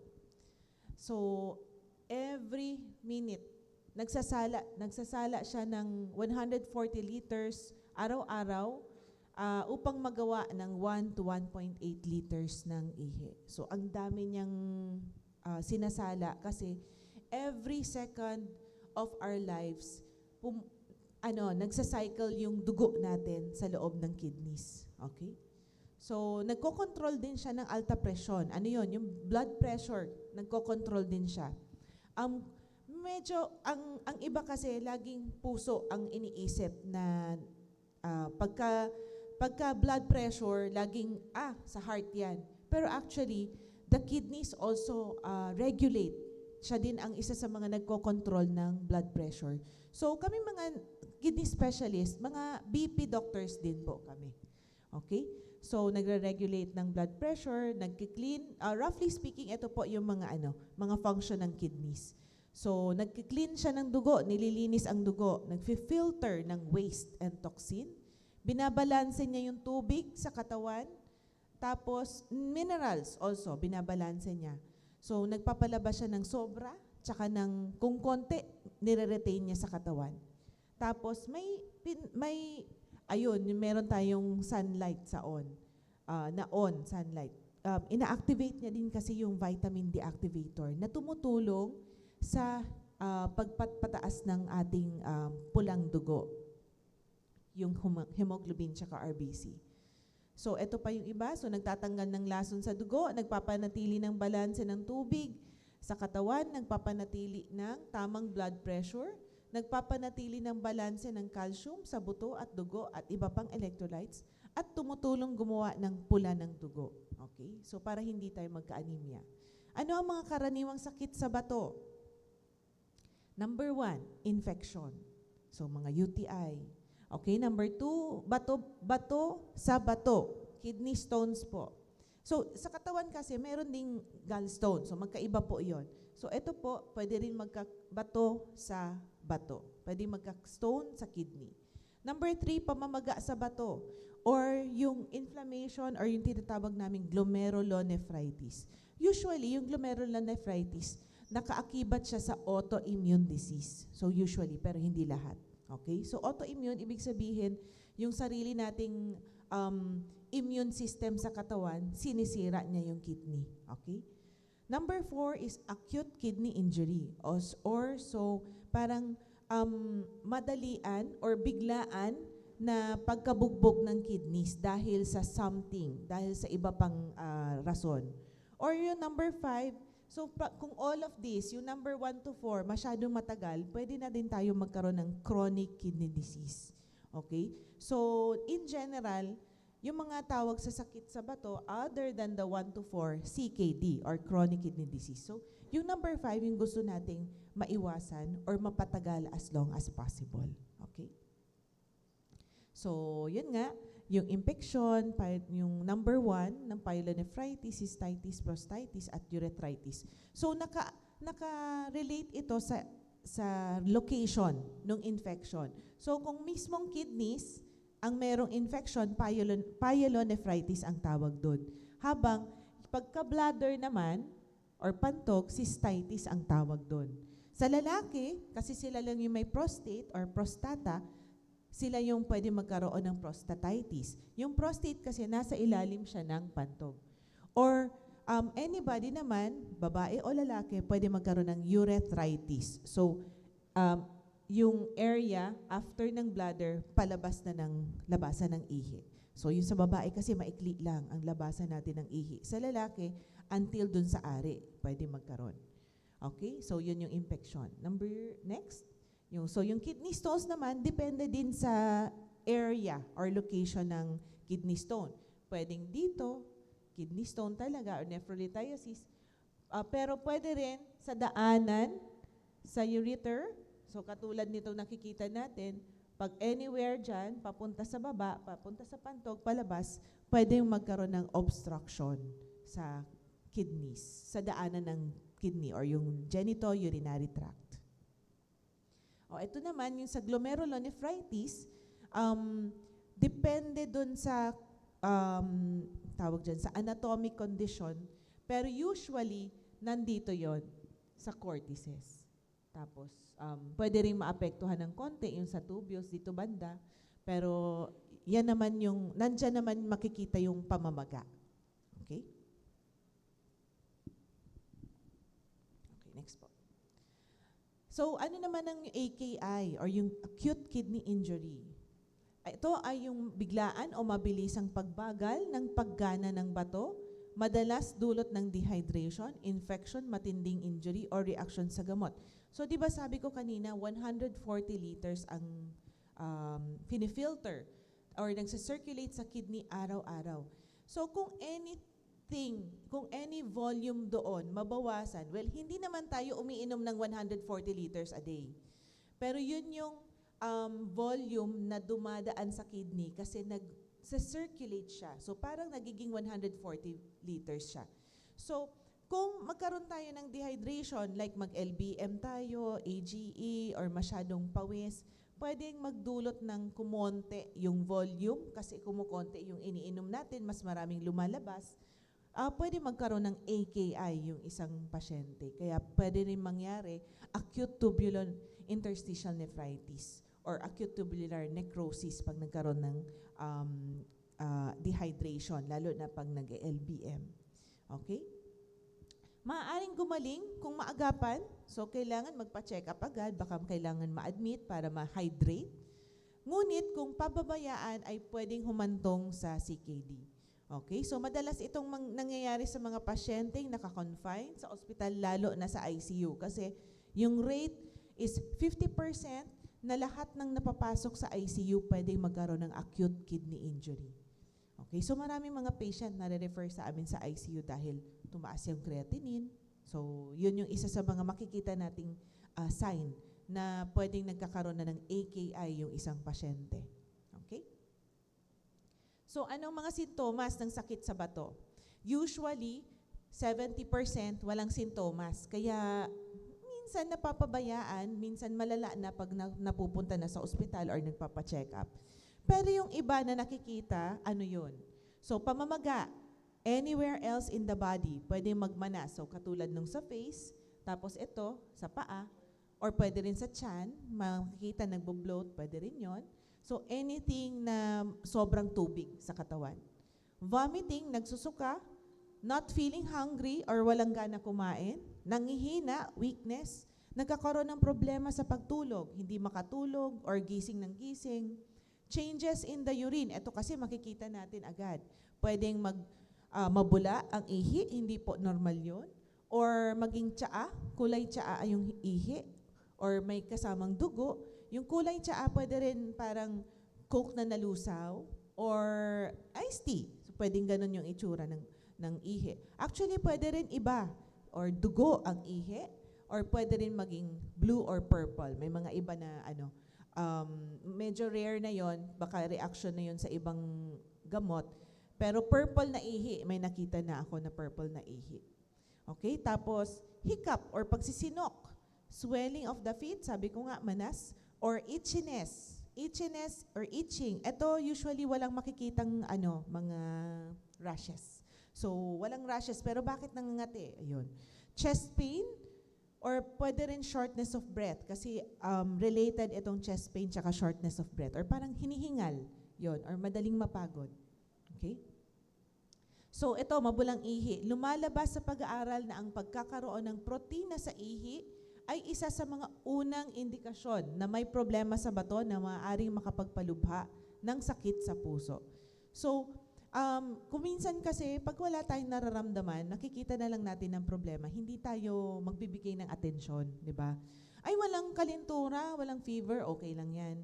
Nakita mo mabula yung ihi, ay mabula, okay lang yan, hindi mo maiisip na problema yon. Pero actually, this is the first sign na pwedeng magpaisip sa atin. So, we are aggressive in advising na pag may mabula ang ihi, kolor tsaa ang ihi, mas maganda magpakonsulta. Okay? So, next.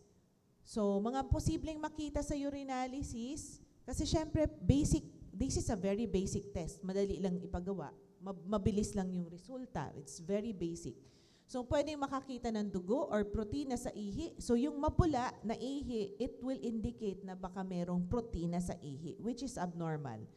Nana or infection sa ihi, mataas na BUN or creatinine. Pero itong mataas na BUN or creatinine kasi sa dugo. Though meron din sa ihi nito, pero usually this is a special test. Yung sinasabi naming urine protein and creatinine ratio. Okay? Mga bato sa bato, pwedeng yung mga calcium oxalates, mga deposit, ganyan. Tapos, may pamamaga ng bato or pagkipot ng daluyan ng ihi. Okay, so next po. Ano naman ang CKD or yung chronic kidney disease? So, ito ay yung permanenteng damage na sa kidney. Usually, it relates to the duration. So, pag more than 3 months na, masasabi na naming may CKD na ang pasyente. So, ang difference niya with acute kidney injury is actually the duration. Basta more than 3 months, CKD na.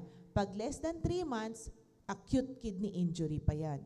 Kunyari, ngayon, 3 months ago, kunyari, December, nagpa-check up, normal pa ang creatinine. Tapos biglang, within the 3 months, so kunyari, January nagpa-check up, tapos biglang bumalik ng March, tumaas yung creatinine, pwedeng acute injury pa yon. Pero pag more than 3 months na, January nagpa-check up, may normal na urinalysis, normal yung assessment sa kidney function, biglang June, mataas na yung creatinine, may something na nangyayari, baka CKD na yon. Okay? So, yun. Kaya makita natin, 3 months, yung magic number. Paano nasasabi na mababa ang kidney function? Okay, so number 1, mataas yung serum creatinine or mababang estimated glomerular filtration rate. So masasabi namin as kidney specialists na mababa ang kidney function kasi kino-compute po namin yon. So maraming ways actually ng pag-alam kung ano or kung ilan ang kidney function natin. Kasi when it comes to kidney, meron po tayong normal function. Mamaya makikita natin, may table dyan. Pero it's either nako-compute namin or na-check namin, may pinapagawa kaming request para malaman kung ilan yung mismong right and left na kidney function. Okay, so next. So eto na yon. So ang normal na kidney function, yung kidney function namin in medical terms is what we call glomerular filtration rate. So yung normal eGFR, ibig sabihin estimated glomerular filtration rate, ibig sabihin, kinompute namin base sa creatinine, base sa timbang, base sa edad ng isang pasyente or sa isang tao. So, ang average usually is depende din sa age. Okay? Pero ang normal na kidney function or normal na GFR is 80 to 120 ml per minute. So, yung unit of measurement dito is in ml per minute. So, para siyang speed, kasi may volume, tapos may time, no? So, kasi yun yung volume and speed na dumadaloy yung blood circulation sa kidney. Okay? So, usually, as I've said, ito na nga yung average. So, pag 20 to 29 years old, usually 116, pag 30 to 39, 107, as you see sa table. So, makita natin, pag tumataas yung edad, bumababa din yung estimated GFR. Okay? So, bakit? Kasi po tumatanda din tayo. Tumatanda din yung kidneys natin. Di ba? Wala namang nabubuhay ng forever sa mundo. Okay? Kahit love siguro, wala namang forever, no? So habang pag tumatanda tayo, tumatanda din yung kidneys natin. And minsan, pagka in-explain ko yan sa patient, medyo mahirap tanggapin kasi, ganun eh. I mean, pero actually, yung 70 years old, usually mas mababa pa dyan ang kidney function. Nangangalahati na yung kidney function nila when pag dumaan ng 70 and above. Okay? So, next. So, bakit nagkakaroon na ang CKD? So, ibig sabihin, pag tumatanda tayo, magkakaroon din talaga tayo ng CKD, chronic kidney disease. Pero hindi naman expected na mas maaga. Kasi, sabi ko nga, tumatanda din tayo, tumatanda din yung kidneys natin. But, yung pagtanda kasi, hindi natin makokontrol yun. Diba? Alangan man sabihin ko ngayon, kunyari, sabihin ko ngayon, 20 years old lang ako, kung pwede lang. Kung pwede ko lang i-reverse yung age, diba? Sana mayroong gamot sa ganon. Pero wala po. So, yung age, hindi natin makokontrol. Pero ano yung makokontrol natin? Yung mga pwedeng sakit sa bato. Yun ang kaya naming kontrolin. Kaya po, kailangan magpa-check up in short sa kidney specialist para makontrol namin yung kaya naming kontrolin. So ano yun? Kung merong glomerulonephritis, kung merong chronic pyelonephritis or yung chronic na madalas magka-UTI, pwede magka-chronic pyelonephritis, nephrolithiasis, yung may mga kidney stone, polycystic disease, diabetes, tsaka hypertension. So, lahat ng kayang kontrolin, yun yung kaya natin bigyan ng gamot. Okay? So next. So bakit nagkakaroon ng CKD? Number one reason is diabetes mellitus. So yun yung sa lahat, global data po ito, lahat ng may CKD, ano daw yung number one reason? Diabetes daw po. So, kailangan nating makontrol yung may diabetes, huwag matakot kasi yun nga, kailangan din nating makontrol na huwag magkaroon ng CKD or kung magkaroon man, mabagalan natin yung pag-deteriorate ng kidney function. Okay? So, yung risk factors, yun yung mga kaya nating kontrolin, di ba? So, kung may lahi, itong lahi, hindi natin kayang kontrolin to kasi nasa genetic makeup. So, pero risk factor siya. So, ano pa? High blood sugar, kaya nating kontrolin. High blood pressure, sakit sa puso, obesity o labis na timbang, smoking. Yung age, as I've said, hindi natin kayang kontrolin. Or kung meron mga history of acute kidney injury, katulad ng kanina, diniscuss ni Dr. Michelle, yung mga may leptospirosis, pwede po sila mag-acute kidney failure. May mga pasyenteng nadadialysis because of leptospirosis.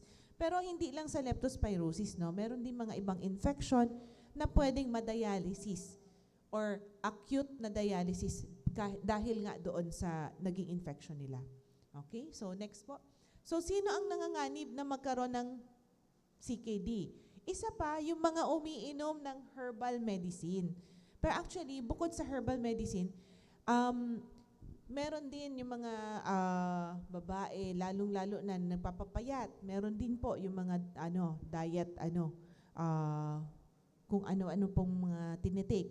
No? So, herbal medicine, bakit? Kahit meron kasing mga herbal medication na pwedeng makaapekto sa kidney. Ngayon, yung tinatawag namin na Balgan or yung aristolochic acid, medyo technical na talaga siya. But in medical term, yung common na nakakapagpa-acute kidney injury or pwede magkaroon ng CKD is what we call aristolochic acid. Ang problema lang, hindi siya na-detect basta-basta kasi nagbabago siya ng pangalan kung minsan sa mga ingredients ng mga herbal products or herbal supplements. So, yung herbal products, hindi lang siya, kasi pwede siyang sabihin, natural yan, okay yan sa katawan. Pero actually, walang kidney specialist na magsasabi sa inyo na totally safe ang herbal medication. Kasi maraming ang report, it is already in the books. Nasa book namin yan na pwedeng magkaroon ng kidney problem ang mga taong nagtitake ng herbal medication. So, as I said, pwede siyang makasama sa katawan. So, dapat hindi basta-basta umiinom ng herbals dahil pwede ito magkaroon ng interaction sa mga gamot. That's number one. Na ating iniinom at pwedeng maging masama ang epekto nito. Pwede rin tayong magkaroon ng kidney failure sa pag-inom ng herbal medicine. Ako sa practice ko, marami na po akong na-encounter na may patient akong na dialysis because nagtitake ng herbal products. Tapos meron ding isa, very particular sa akin yung isang patient kasi totally wala siyang, meron siyang sakit. So matagal niya nang iniinom yung mga gamot niya, controlled naman, may diabetes din siya. Pero biglang sa isa sa mga follow-up niya, so nagpa-check up siya sa kanyang doktor, biglang yung creatinine niya 900. Yung past 3 months niya, okay naman, normal naman, controlled yung sugars niya, controlled yung cholesterol and other stuff. Biglang yung isang beses na nagpa-follow up siya, 900 yung creatinine. So in-advise siya ma-admit ng doktor, na-advise siya, na-refer siya sa akin. Tapos upon probing, wala talaga akong makita doon sa mga yung mga sinasabi ko sa inyong factors, wala talaga, diabetes controlled. So parang, ano kaya nangyayari dito sa patient na to? So this patient, nasa 50s na siya, babae. Sabi ko, wala ka po bang iniinom na supplement or whatever for the past few days, past few weeks? Biglang naalala niya. Ay, doktora, meron pala sa akin, binentang, nakasachet. Ano po yun? Pampasexy. So ginamit niya. 4 days niyang ginamit. So Monday to Thursday ginamit niya. Friday, nagpa-blood chem siya. nagpa-follow up, yun na yung 900. Okay, sige. So sabi ko nung time na yun, okay, sige, baka yun. Sige, hydrate lang. So wala lang ako masyadong ginawa. Observe natin, sige, tinigil niya na eh. Siyempre, nung Friday, nagpa-check up na siya. Siyempre, natigil niya na yung iniinom niya. O, after a few days, bumalik din. Naging normal yung creatinine. So what if, iniinom niya continuous, hindi niya alam, may masamang epekto na pala sa kidney niya yon, biglang magdadialysis na sana siya. So, kasi 900, ang taas na nun eh. Supposedly for dialysis, pero nung nakita ko yung patient, okay pa siya. Wala siya ng mga sintomas, wala siyang volume overload, wala. As in, wala siyang pagsusuka, wala. Okay ako, doktora, bakit ako na-admit? Eh kasi dahil sa creatinine mo lang na 900. So wala. Napauwi din ang patient. Okay na siya. From 900, nag-normal yung creatinine niya after a few weeks. So right now, minomonitor ko lang yung patient. So monitoring lang siya. Okay? So next, as I've said, karamihan, so 70 to 75%, ang laki ng font, walang sintomas. Lalo kapag nagsisipol mula pa lamang ang CKD. So nakakatakot kasi parang silent killer siya. Okay? So next. So ano ang mga senyales at sintomas? Nabanggit na kanina, madaling mapagod, lalanggana, manas, nagduduwal, konti ang ihi, hindi makatulog. So minsan naman masyadong matakotin yung tao na kung minsan mga knowledgeable na, doktora, hindi lang makatulog, baka may CKD na ako. Tapos yung pala, wala lang, baka may stress lang pala siya. So hindi naman ibig sabihin, meron kang isang sintomas, may CKD ka na, okay? Kasi baka masyado naman nakakatakot yung dinidiscuss natin dito. So it has to be the clinical syndrome, okay? Mas maganda magpa-check up para malaman kung ano ba talaga. Para at least din may peace of mind din tayo. Okay? So paano nalalaman na may CKD? So ito yung mga usual na test na pinapagawa namin, creatinine, BUN, and electrolytes. Sodium, potassium, ionized calcium, magnesium, phosphorus, fasting blood sugar, kasi sabi ko nga, number 1 reason yung diabetes sa CKD. Urinalysis, very basic test, mura lang yan. So ito, urine albumin and creatinine ratio, ito kasi special test to sa ihi. Okay? Whole abdomen, ultrasound. Usually ako, ang ginagawa ko, pinapa-whole abdomen ko pagka first time ko makita yung patient kasi para makita ko meron bang problema sa iba or kung may polycystic kidneys naman, meron din ba sa liver, meron din ba sa ibang lugar. Okay? So later on, kunyari, pag may nephrolithiasis or kidney stone nakakaharang, we can request for the abdominal CT scan if indicated. And ultimately, pagka talagang merong dilemma sa diagnosis, we can request for kidney biopsy. Okay? So dito sa Legazpi, hindi pa po available yung kidney biopsy. But sa BRHMC, we are on the process na magawa na ng paraan na magkaroon tayo ng kidney biopsy. Okay? Otherwise, ang kidney biopsy available naman sa Maynila. May mga doktor na gumagawa doon. Kami kasi as a nephrologist, we also do biopsy, pero masyado na matagal yung practice ko, kaya hindi ko na ginagawa yung biopsy. Okay? So, ang ginagawa ko, nire-refer ko na lang sa colleagues ko sa Manila kasi kailangan din kasi ng ultrasound guidance yung kidney biopsy. So, paano ginagamot ang chronic kidney disease?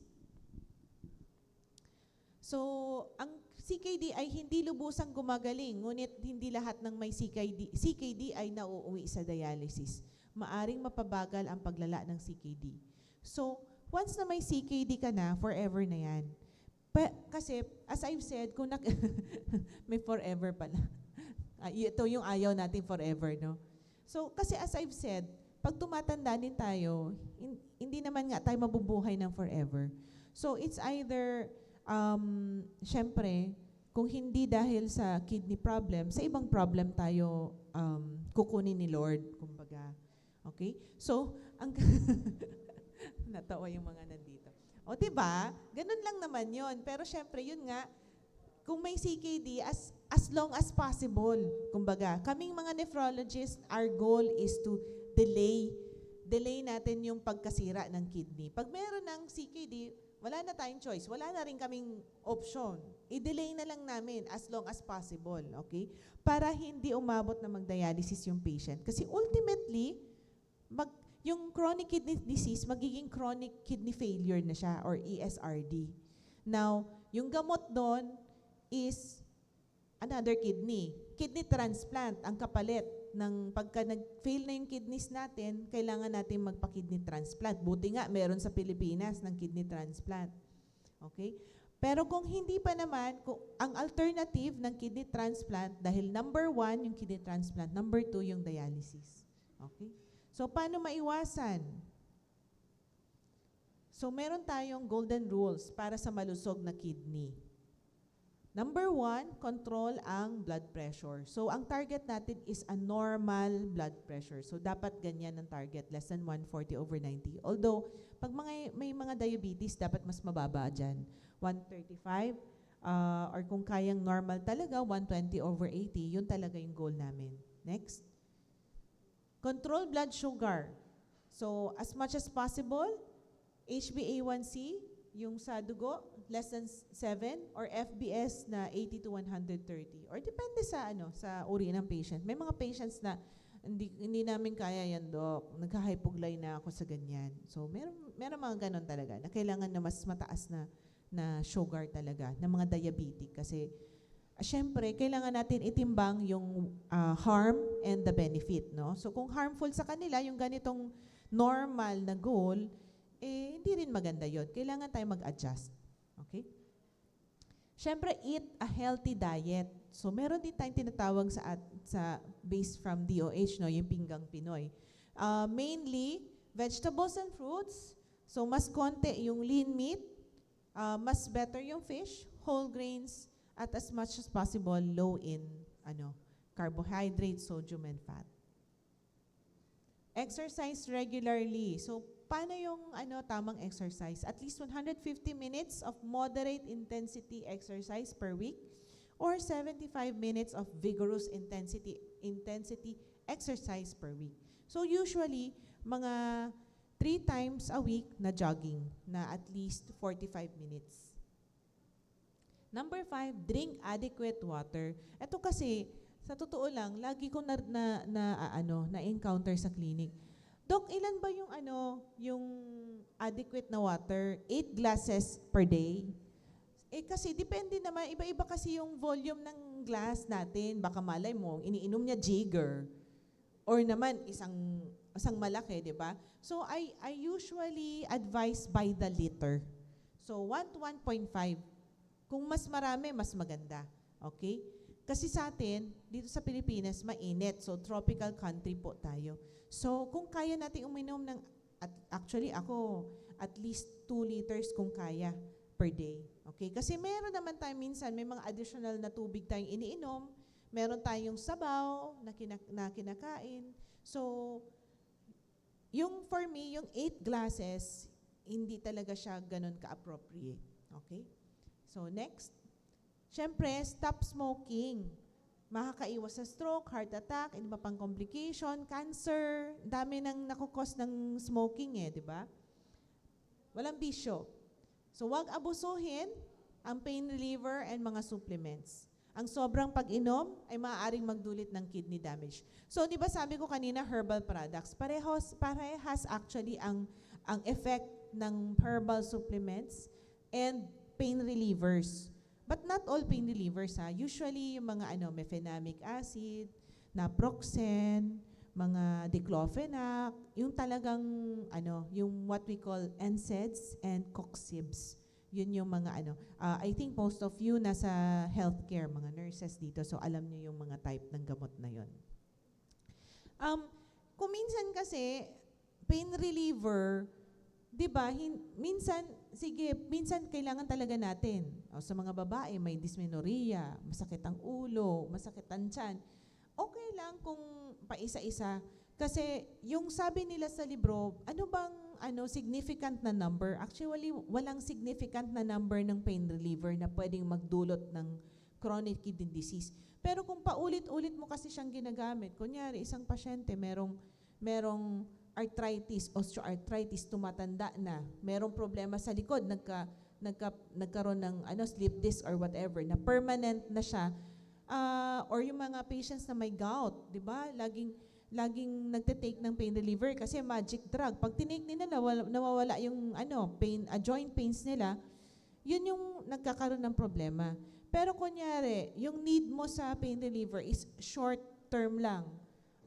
Kunyari, nagka-fracture ka, tapos mabilis mo lang kinailangan yung gamot, dun lang sa time na fracture, kasi yung fracture pwede mag-heal, siguro okay lang yon. But yun nga, wala talagang significant amount na pwede kidney failure. Okay? So have a regular checkup. Lalo na yung mga taong matataas ang risk na magkaroon ng CKD. So yung mayroong high risk is mga diabetic, high blood. Yun kasi minsan yung mga walang sintomas kaya minsan hindi rin nagpapacheck up. Wala akong nararamdaman, ayoko na magpa-check up. Okay? So have a regular checkup. Sa mga adult, as much as possible, once or twice a year, mga more than 35 years old. Okay? Sana meron tayong tinatawag na wellness check-up. Okay? Ako po kasi nandun na ako more than 35 years old na ako. Kaya every year I follow kung ano ang need sa wellness.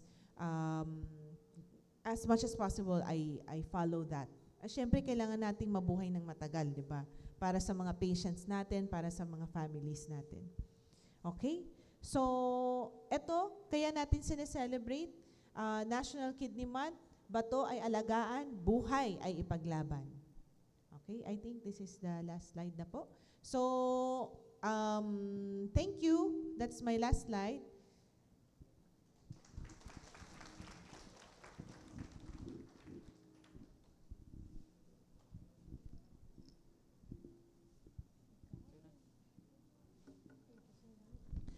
Thank you so much for Dr. Antonio. And at this point, we would like to present a certificate of appreciation to our resource person. May we call on Dr. Raymond Martin Corpus, Ms. Carla Lubidice, and Mr. Charles Medina to award the certificate to Dr. Antonio. To award this certificate, allow me to read the citation. The Department of Health Bicol Center for Health Development award the certificate of appreciation to Melissa Tita L. Antonio for her invaluable service as resource person during the Forum on National Kidney Disease Prevention Month, held on June 19, 2025 at La Roca Veranda Suites, Legazpi City, Albay.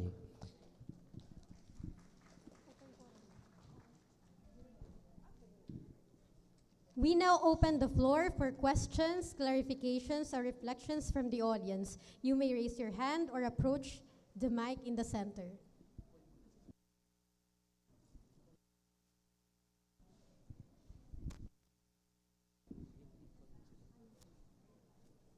May we call on again Dr. Antonio and Dr. Gondola?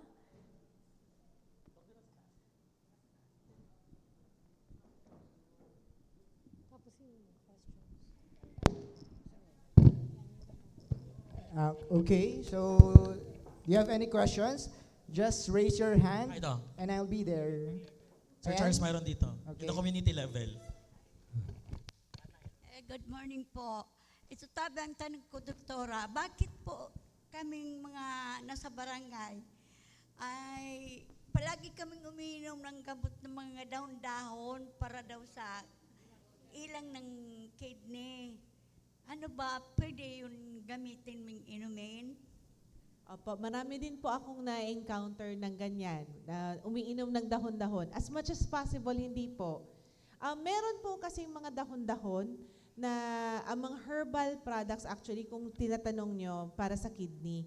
Pero yung isa kasi na ginagamit is the sambong, no? Pero para po yun sa kidney stones. Hindi lahat ng kidney problem pwede yung sambong. Pero kailangan po kasi appropriate yung dosage niya. So, ako binibigay ko po yung sambong for kidney stones po, pero dapat guided. So, as much as possible, iwasan po natin yung mga dahon-dahon na pagpakulo. Kasi minsan, ang sabi sa libro, dose-dependent din siya na kidney injury. So, kung minsan kasi magpapakulo tayo, hindi po natin alam yung tamang dose nung ginagawa natin. So, minsan mas nakakasama po siya. Okay? So yun po, I would advise against it. Kampante kasi kami, ma'am, na umiinom ng sambong. Minsan, yung may sakit na kapitbahay namin, minsan kukuha ng dahon ng abukado o ito pang guyabano. Iyan ang pinapakulo, iniinom nila. Sa ano kasi ma'am, sa buhay natin, hindi naman natin actually kailangan ng mga supplement kung healthy naman po yung kinakain natin. Kung healthy tayo, healthy food, healthy water, walang bisyo is already enough actually. Pero po kasi minsan, healthy tayo, pero makarinig tayo ng mga ganyan, mas lalo tayo magiging unhealthy, ma'am. Sa kidneys lalo na. Kasi ang pwedeng mangyari is, pinapataasan niya yung glomerular filtration. Meaning, tinataasan niya yung pag-filter, una, sa kidneys. So, parang mas nag-overtime yung kidneys. Nag-overdrive yung kidneys.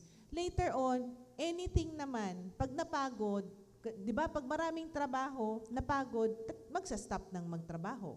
Di ba? Number 2, pwedeng makadagdag sa toxin or waste sa katawan na mas madadagdagan din yung load ng kidneys na tanggalin yun sa katawan natin.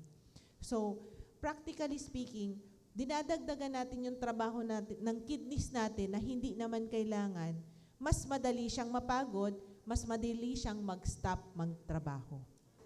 Okay? Thank you po, ma'am. Thank you po. Welcome, ma'am, sa question. Madalas din po yan na complaint ng mga patient. Dok, na-advise kasi ako dahon-dahon. So, minsan, yun mas nakakasama sa patient.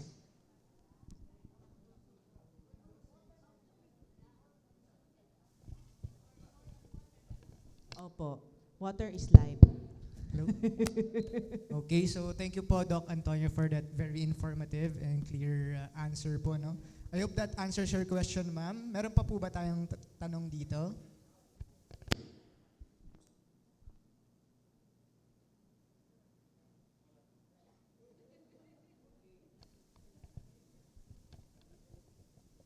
Hello?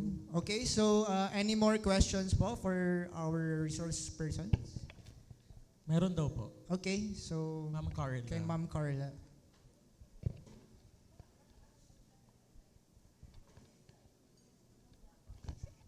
Ito na lang. Actually, on behalf of Sir Charles or ng mga nag-workout or nagpi-pre-workout drink po, is it safe for everyday consumption or 2 times a day? Kasi minsan yung iba 2 times a day nag-workout eh. So, yung mga pre-workout drink like yung mga sinasabing protein, enhancer, is it po, Doc, safe to consume it regularly? Or may certain lang po, limits? Thank you po sa question kasi it's a very good question. It's very relatable, no? Yung mga ganong klaseng drink kasi sabi mo nga may protein, may protein content. So we can only tolerate a certain number of protein kasi sa katawan natin. So kung kasama yon, kunyari sa regular diet natin, kasi tayong mga Pilipino, makarne tayo, di ba? O kahit mamaya sa lunch may karne dyan, magiging na tayo, conscious. So sa regular na intake lang natin, sobra na. Pero kung dadagdagan pa natin ng intake, outside source ng protein, as I've said, yung load nun sa kidneys, mas dadami, di ba? So mas kumbaga mas mabubugbog yung kidneys natin at mas magtatrabaho siya. So pag mas na-overwork yung kidneys, mas mabilis siyang mag-stop, magtrabaho kasi pagpagod na syempre magpapahinga, di ba? So yun yung usual na pwedeng mangyari sa kidneys. So unfortunately, 70-75% nga ng kidney problem, walang pakiramdam, walang sintomas. So later on, ngayon okay tayo, sige, mag-drink tayo ng protein drink, mga energy drinks na yan. Mag-drink tayo, okay naman ako. Pero syempre in the future, hindi natin sure kung okay pa yung kidneys natin.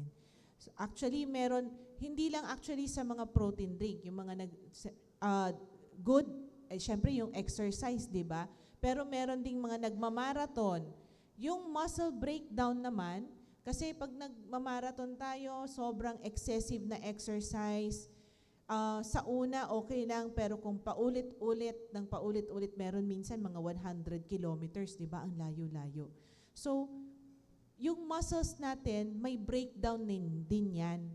So, pagka nasira yung mga muscles dahil sa tuluyang pag-exercise, doon din ang bagsak niya sa kidneys. So, pwede rin siyang magdulot ng chronic kidney disease, yung muscle breakdown, tsaka yung supplements. So, word of caution lang po, mas maganda magpa-check. If you want, you can do the urinalysis and kung talagang you want to be careful with what you do and what you eat, what you drink. Okay? Ang gaganda ng questions. Thank you so much po sa mga question ninyo. Anything else po? Dito po sa side.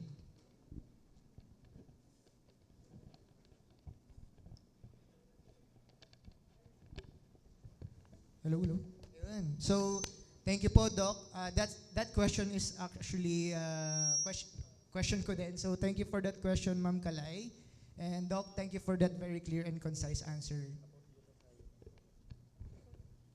Doc, they're asking about the yung pag-inom po ng collagen and glutathione sa ating mga nagpapaputi, no? And pangpaganda daw ng skin.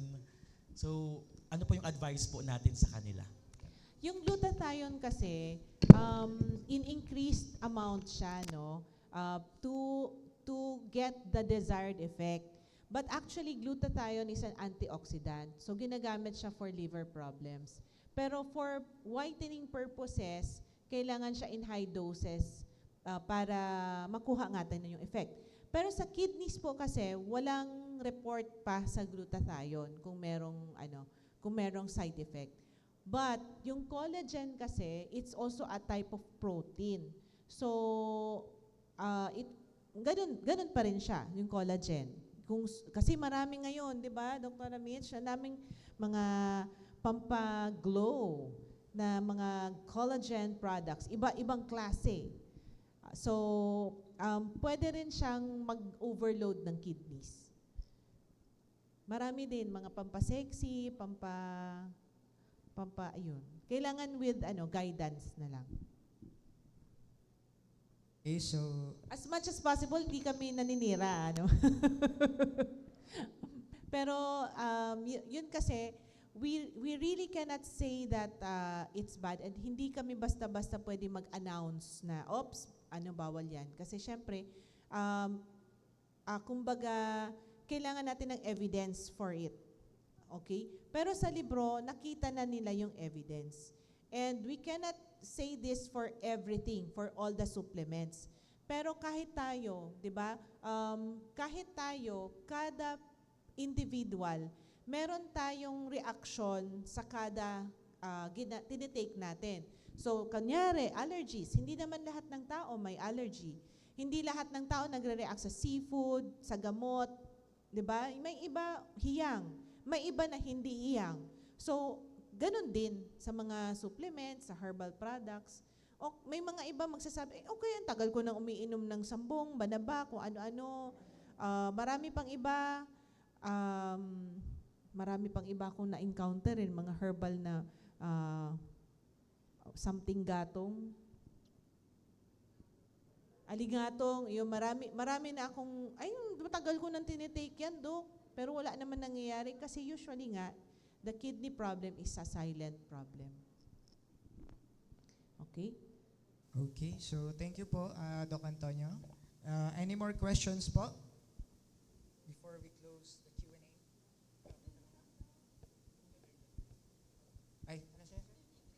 Si Sir Carl meron. Doc, yung energy drink po ba or kunwari yung Gatorade or Pocari Sweat, okay lang po ba yan? Okay lang yung iba kasi yung energy drink sa ang tawag ba dun sa Mga mga Red Bull po siguro yung mga energy drink. Red Bull. Oo, Red Bull. Yung Red Bull, talagang energy drink siya. We do not recommend it. Pero yung Pocari Sweat, yung mga Gatorade, pwede naman siya. Pwede naman. Ginagamit naman yon pang hydrate, lalo na kunyari nag-exercise. Yung Gatorade nga lang, medyo matamis, mataas ang sugar content niya.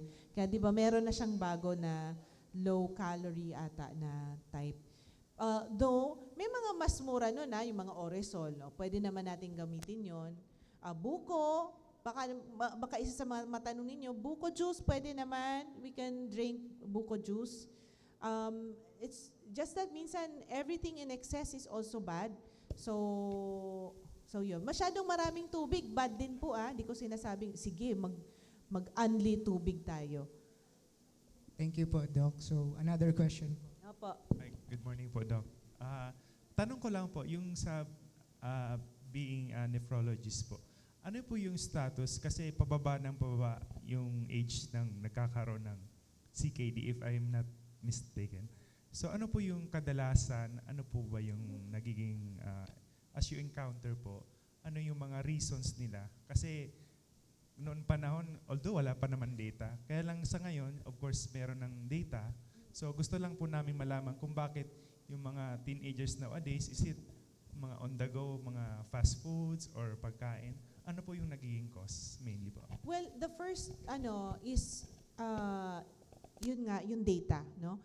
Kasi hindi nang naman lahat ng adult yung nagkakaroon ng CKD. Meron din population yung pediatric. So kaya yung sinasabi namin kanina na glomerulonephritis, usually mga bata yung nagkakaroon ng glomerulonephritis. Okay? So pero yung later on, kasi lifestyle, it's also a lifestyle disease.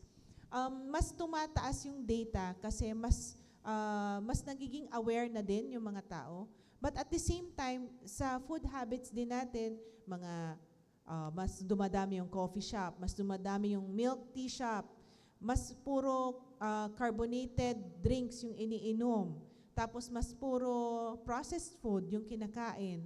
So, mas dumadami yung mga instant, mas dumadami yung processed food, mas marami tayo talagang magiging sakit.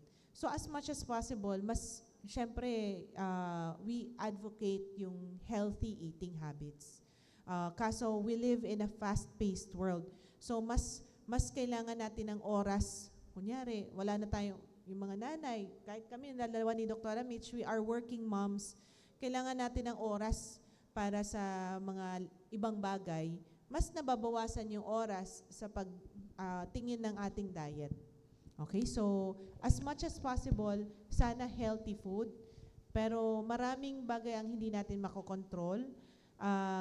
So, kaya siguro, though yung data hindi pa complete, pero mas tumataas talaga yung risk natin ngayon. Okay, so thank you po, Doc Antonio, once again. There's a question po kay Doc Michelle. So, ito po.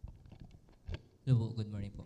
Regarding po dun sa leptos, kunwari, the patient, nag-AKI po yung patient, so nag-dialysis. Hanggang kailan po ba magpa-follow up ang patient and ano yung pwedeng advices natin kapag nasa community level na kunwari? Yeah. So, usually po kasi lost to follow up ang patient. So, any advices na pwedeng ibigay post-care po sa patient? Ayun, thank you sa question. Actually, may good news, no? So for those patients na nag-survive dun sa acute kidney injury, nagre-recover naman sila. So hindi naman lifetime yung dialysis. And personally, nakapag-experience ako yung mga patients na naagapan, nagamot, na dialysis. Eventually, within a week or after a week, kung natuloy-tuloy dialysis, nag-out of congestion naman yung patient, ma-out of dialysis naman siya. And eventually, kapag i-discharge na namin yung pasyente, no, may mga few months na follow-up check-up, papacheck ulit yung mga lab test nila sa kidney, yung creatinine and everything. Pero yun nga sinasabi ko, based from the data, no, yung mga nag-survive na nagkaroon ng acute kidney injury, nagre-recover yung kidney. No? Pero syempre, based sa studies pa rin naman, in general, yung mga pasyente na nagkaroon ng acute kidney injury, prone pa rin sila sa chronic kidney disease in the future. So, yun lang. Thank you po, Doc. And then another question po from... Good morning, Doc. Question lang po regarding po, example po, nag-undergo po ng dialysis, then pregnant po siya. Is it okay po or there is any side effect or adverse effect po if that special case po ng pasyente? Both po kung ano pong idea niyo po. So, yun nga, yung personally, nagkaroon na rin ako ng patients na nagda-dialysis na pregnant, no? So, very rare naman yun na nagkaroon na. Kasi yung mga chronic kidney disease patients naman, yung mga babae, no, na mga nag-reach na childbearing age, para nagkaroon ng chronic kidney disease, nagkakaroon na rin sila ng hormonal imbalance. And doon nagdi-decrease na rin yung kanilang fertility rate. Pero meron pa din na nabubuntis. And may mga successful rate na during pregnancy nagdialysis. And then nagkaka-give birth, no? And eventually okay naman. Pero may mga precautions pa rin kami during dialysis, like for example, pag pregnant patient, no, may precautions kami na titake, like kung ano yung sa dialysis kasi may binibigay kami ng mga anticoagulants. So tinitake into consideration din namin yon. Yan si Doc Leng, may mga successful stories during sa pregnant patients na nagda-dialysis. Well, first and foremost, yung sabi ni Dr. Michelle na may mga hormonal problem. So, usually, mas mababa ang fertility rate ng mga babae na CKD pag fertile pa sila. But as much as possible, we advise them not to be pregnant. Kasi risk din yan sa buhay nila, first. Pangalawa, mataas yung rate din ng IUFD sa pregnancy. So, IUFD, intrauterine fetal demise. So, mababa yung survival actually ng baby sa isang pregnant patient na dialysis patient. So, kawawa din yung baby pagka ano. Though, ang isa, for a dialysis patient, we need to dialyze them dapat more than 20 hours. So 20 hours per week would mean Monday to Friday. Dapat nagda-dialysis yung patient at least 4 hours.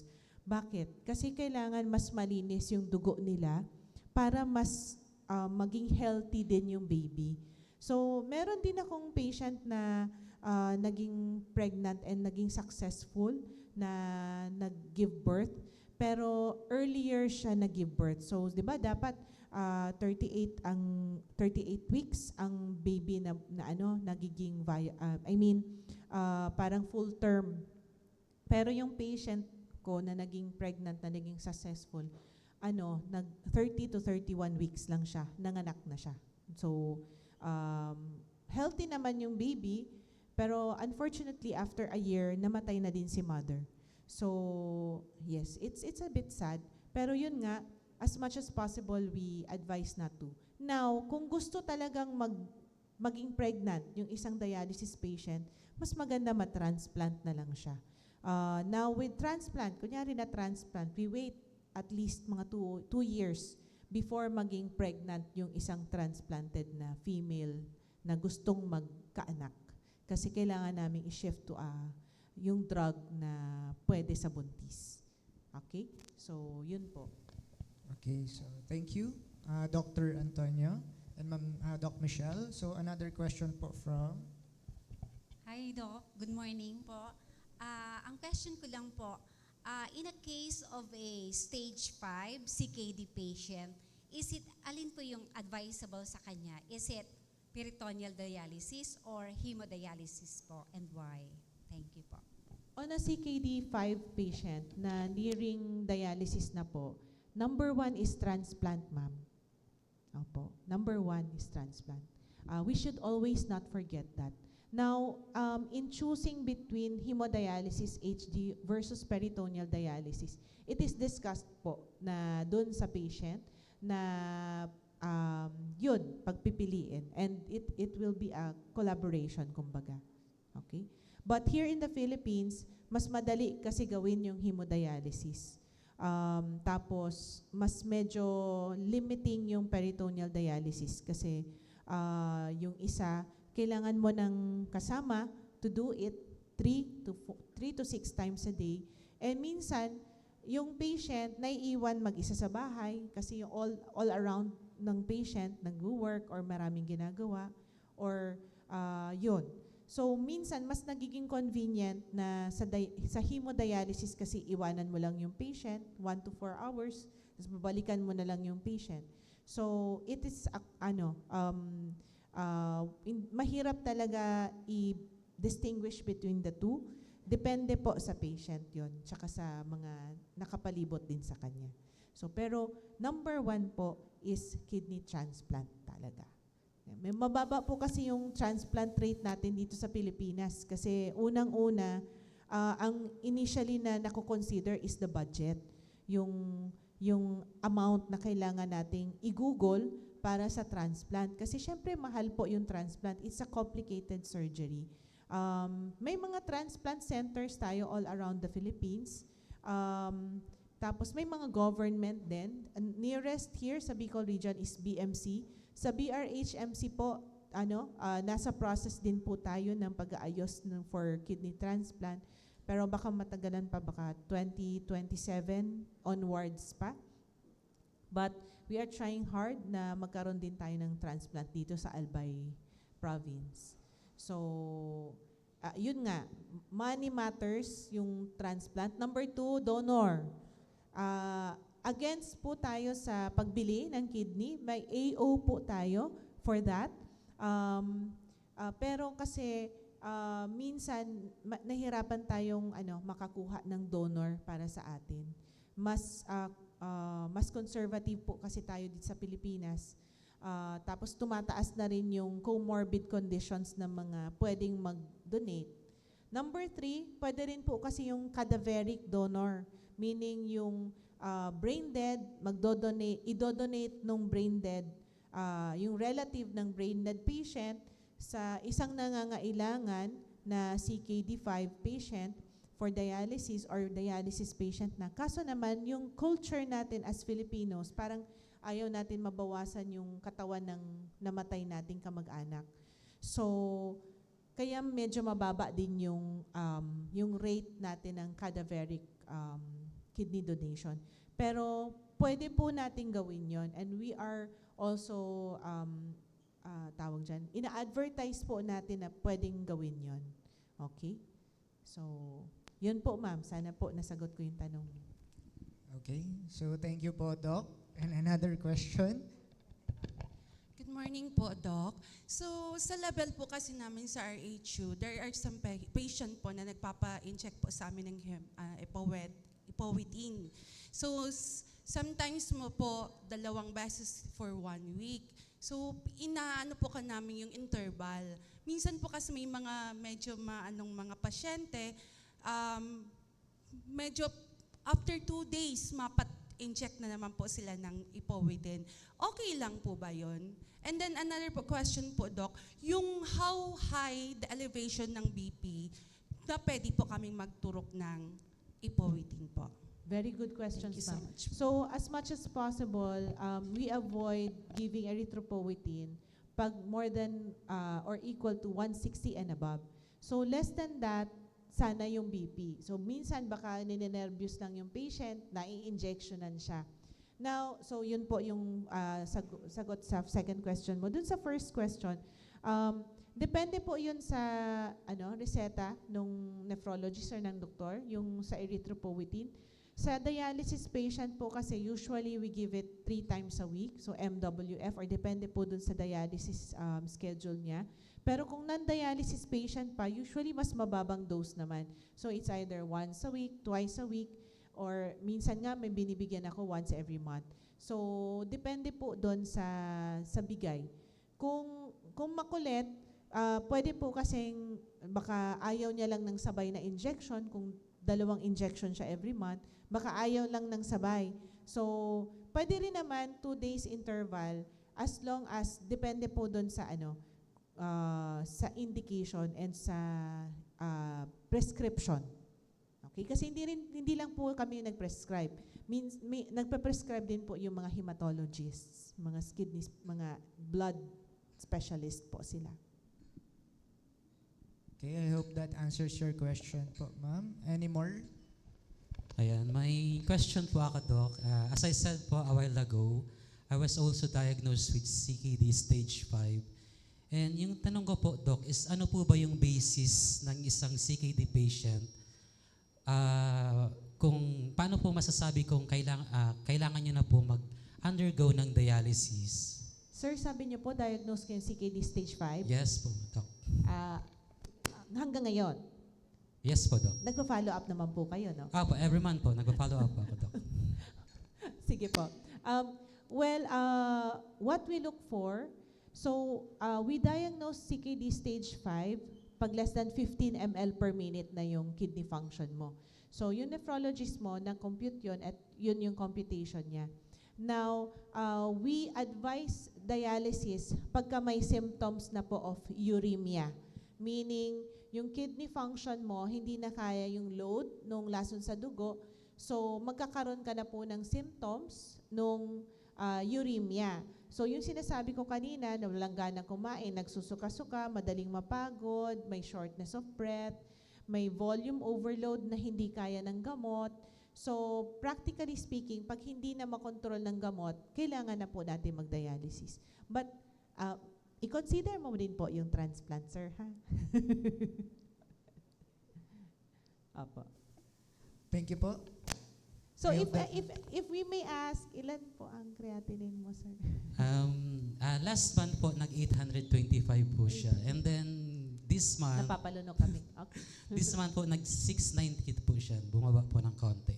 Bumaba na. Opo, pwede naman po kasi yung bumaba ng konti, pero mas mataas pa rin po kasi yung 600. So, Bali, Doc, ano po, alin po ba yung mas magandang i-consider po kung mag-undergo po ng dialysis before yung present na po yung symptoms o yun talaga po yung may symptoms na po siya? good question. Okay. So, personal consult na ito ni sir. That's what everybody knows, sir, ah. Okay. Number 1, transplant. May tinatawag tayong preemptive kidney transplant. So, nakapasok ka na dun, sir. If you want to do the transplant, you can do it now. Yung tinatawag naming preemptive kidney transplant. Pag wala pang sintomas, ibig sabihin, and pag more than 300 na yung creatinine.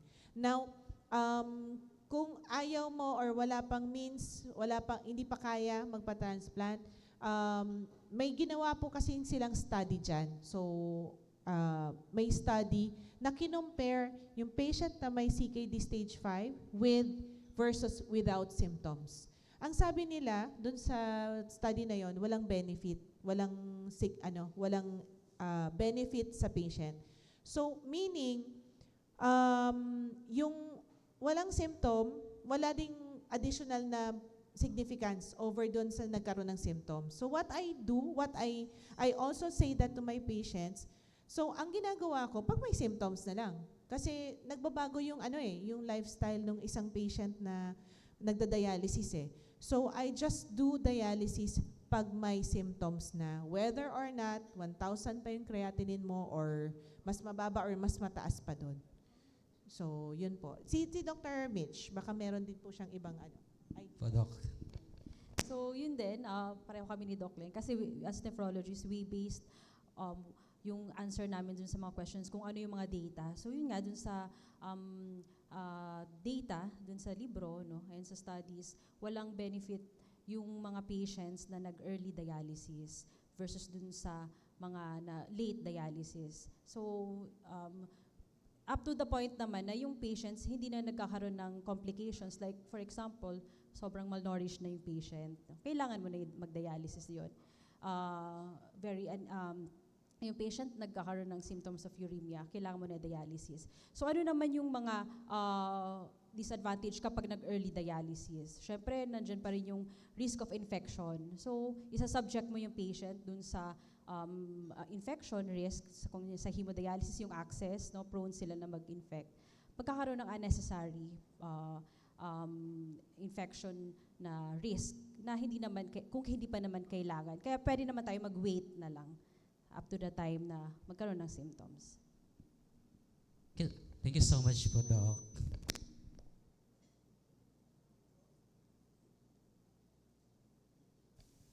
So thank you po, Doc Antonio and Doc Michelle, for that very clear answers po. Any more questions po, just raise your hand and I'll be there. Wala na. Ay, last na.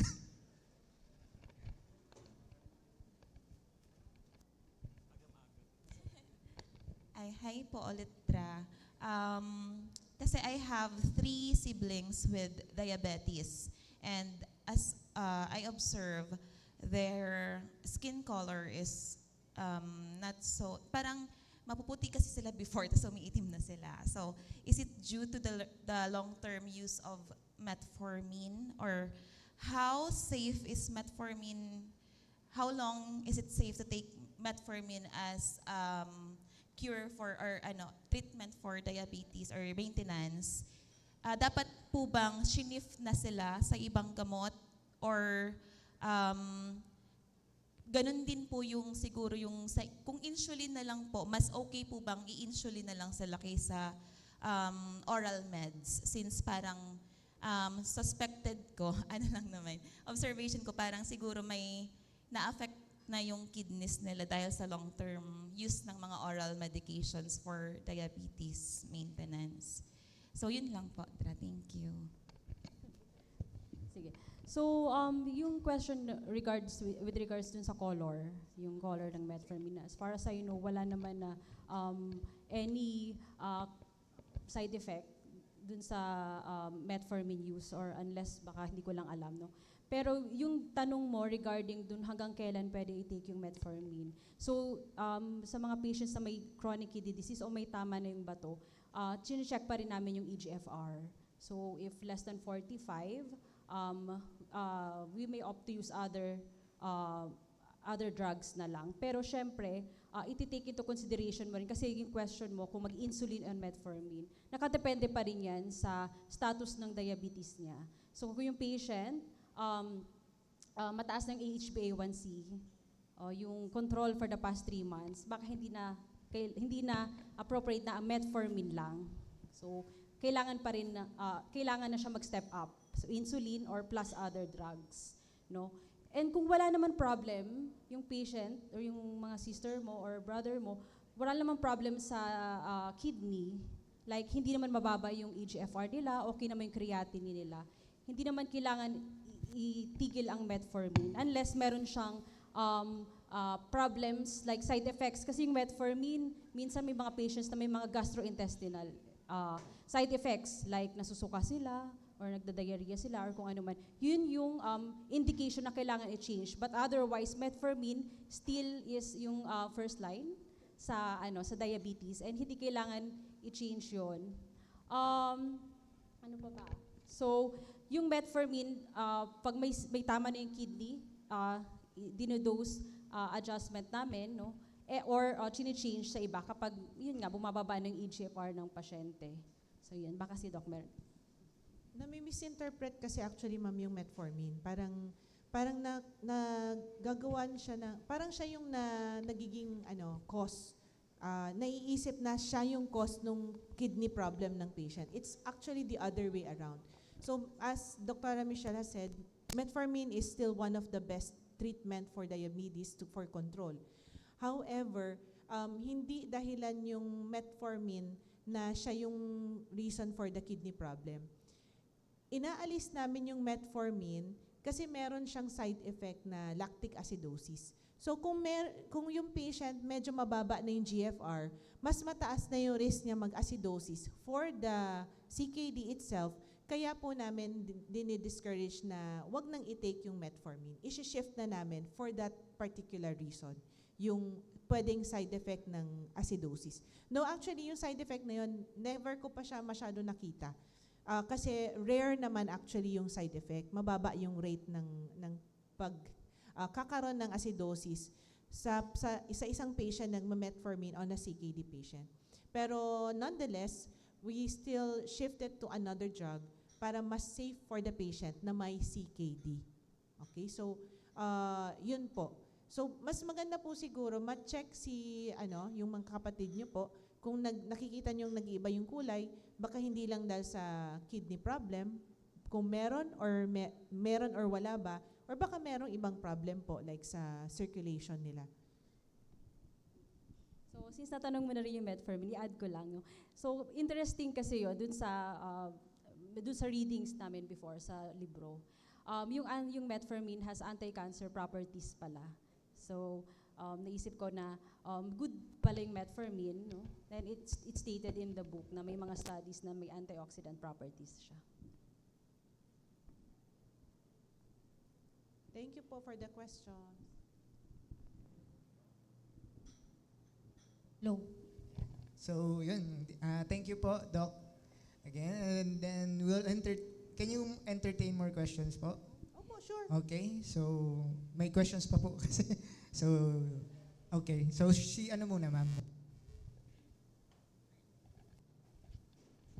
Good afternoon, Doc. Regarding po, Doc, sa KP, may isang patient kasi kami na parang nakapagpa-transplant na siya dati. And then, due to change of lifestyle, parang nag-fail ulit siya.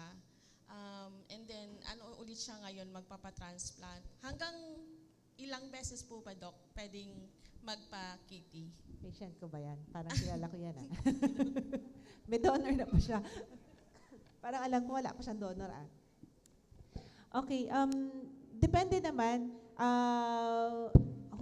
Hopefully kasi, this time, sana alagaan niya na yung kidneys na kung sakalang matanggap niya. So, internationally, mas mataas kasi yung rate ng transplant. So, sa atin, hindi ko lang sure kung meron ng naka 3 times na transplant. Parang siguro matigas na talagang ulo nun. Parang pag third time, parang maawa na. So itong patient na to, sana umayos na yung niya, yung lifestyle niya.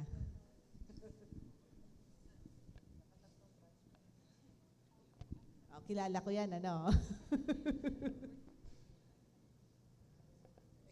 Siguro, sorry, nakichismis lang. Okay, so thank you po. Kasi young patient kasi siya, babae, tapos nasa abroad yung parent. So parang kawawa din yung tatay na nagtatrabaho kasi nagsustain nung lifestyle niya even after transplant. Lost to follow up. So hopefully this time talaga mas maganda na yung lifestyle niya. Okay, so thank you po. We have another question. Question lang po, Doc, kasi di ba madami na talagang nadadiagnose na CKD patients at mas bata. How early po? Kasi madalas makikita natin sa mga prescription, may nagsastart na po agad ng mga keto analogs, then yung iba may mga probiotics po. How early po ba talaga nagbibigay ng mga keto analogs and yung mga probiotics sa mga CKD patients? Depende din po yun, ma'am, sa how early we detect the patient. So usually, we advise it pag less than 30 ml per minute na lang.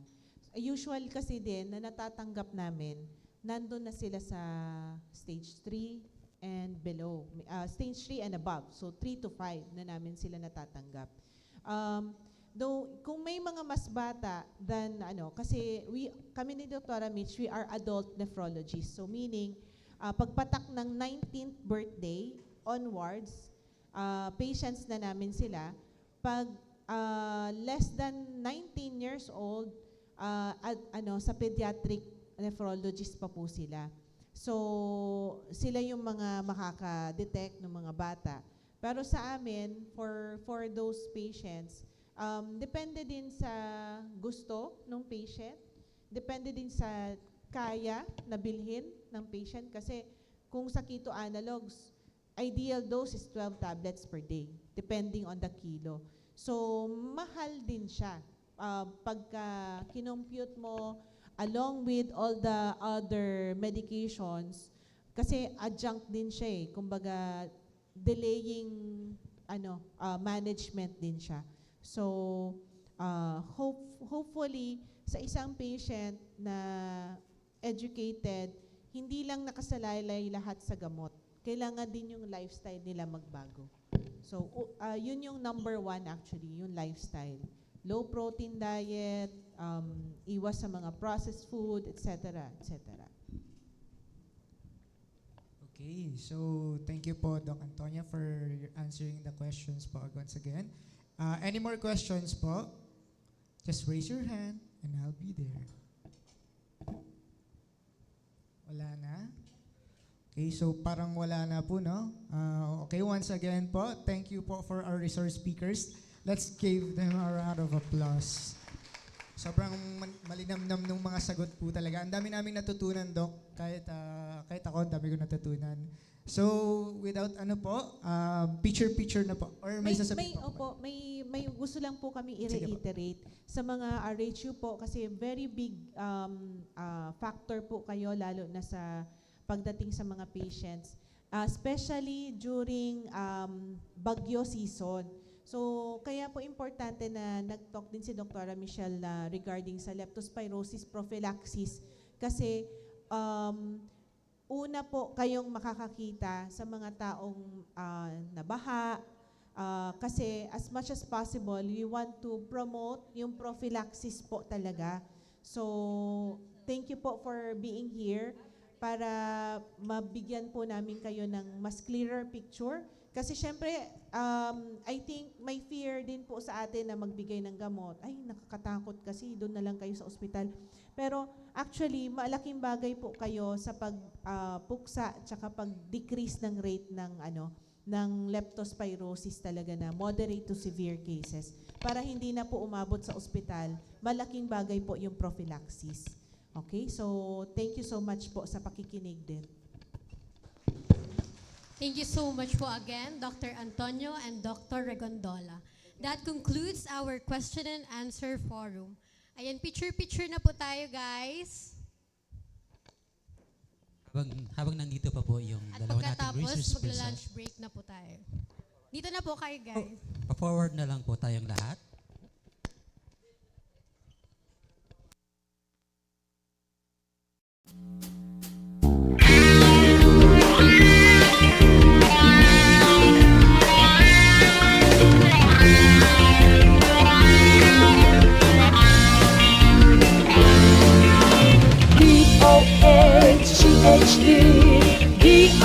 DOHCHD Servisyo Salud Kono. Ika ako, kita gabos, magkarabang, magkaigwang, maray na salud. DOH may dekalidad na servisyo. Madaling dulog ko nagtatawag nagpapadabang. Mga programa nagkasama ng sinda sa serbisyo. Matawang solusyon ang mga kahilangan. DOHCHD DOHCHD Servisyo Salud Kono.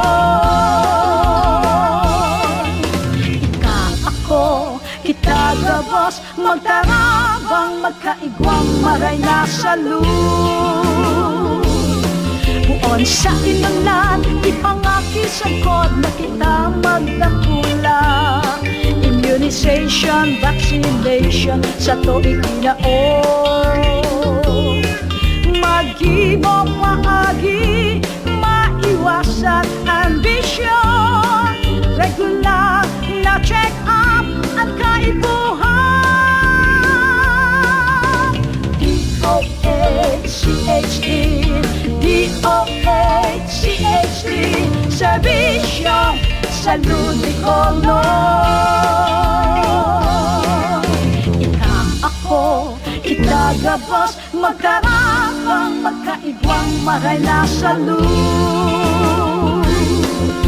Balanseng magkaon tamang katurog, ehersisyo magsumba, magpadibi magtimba.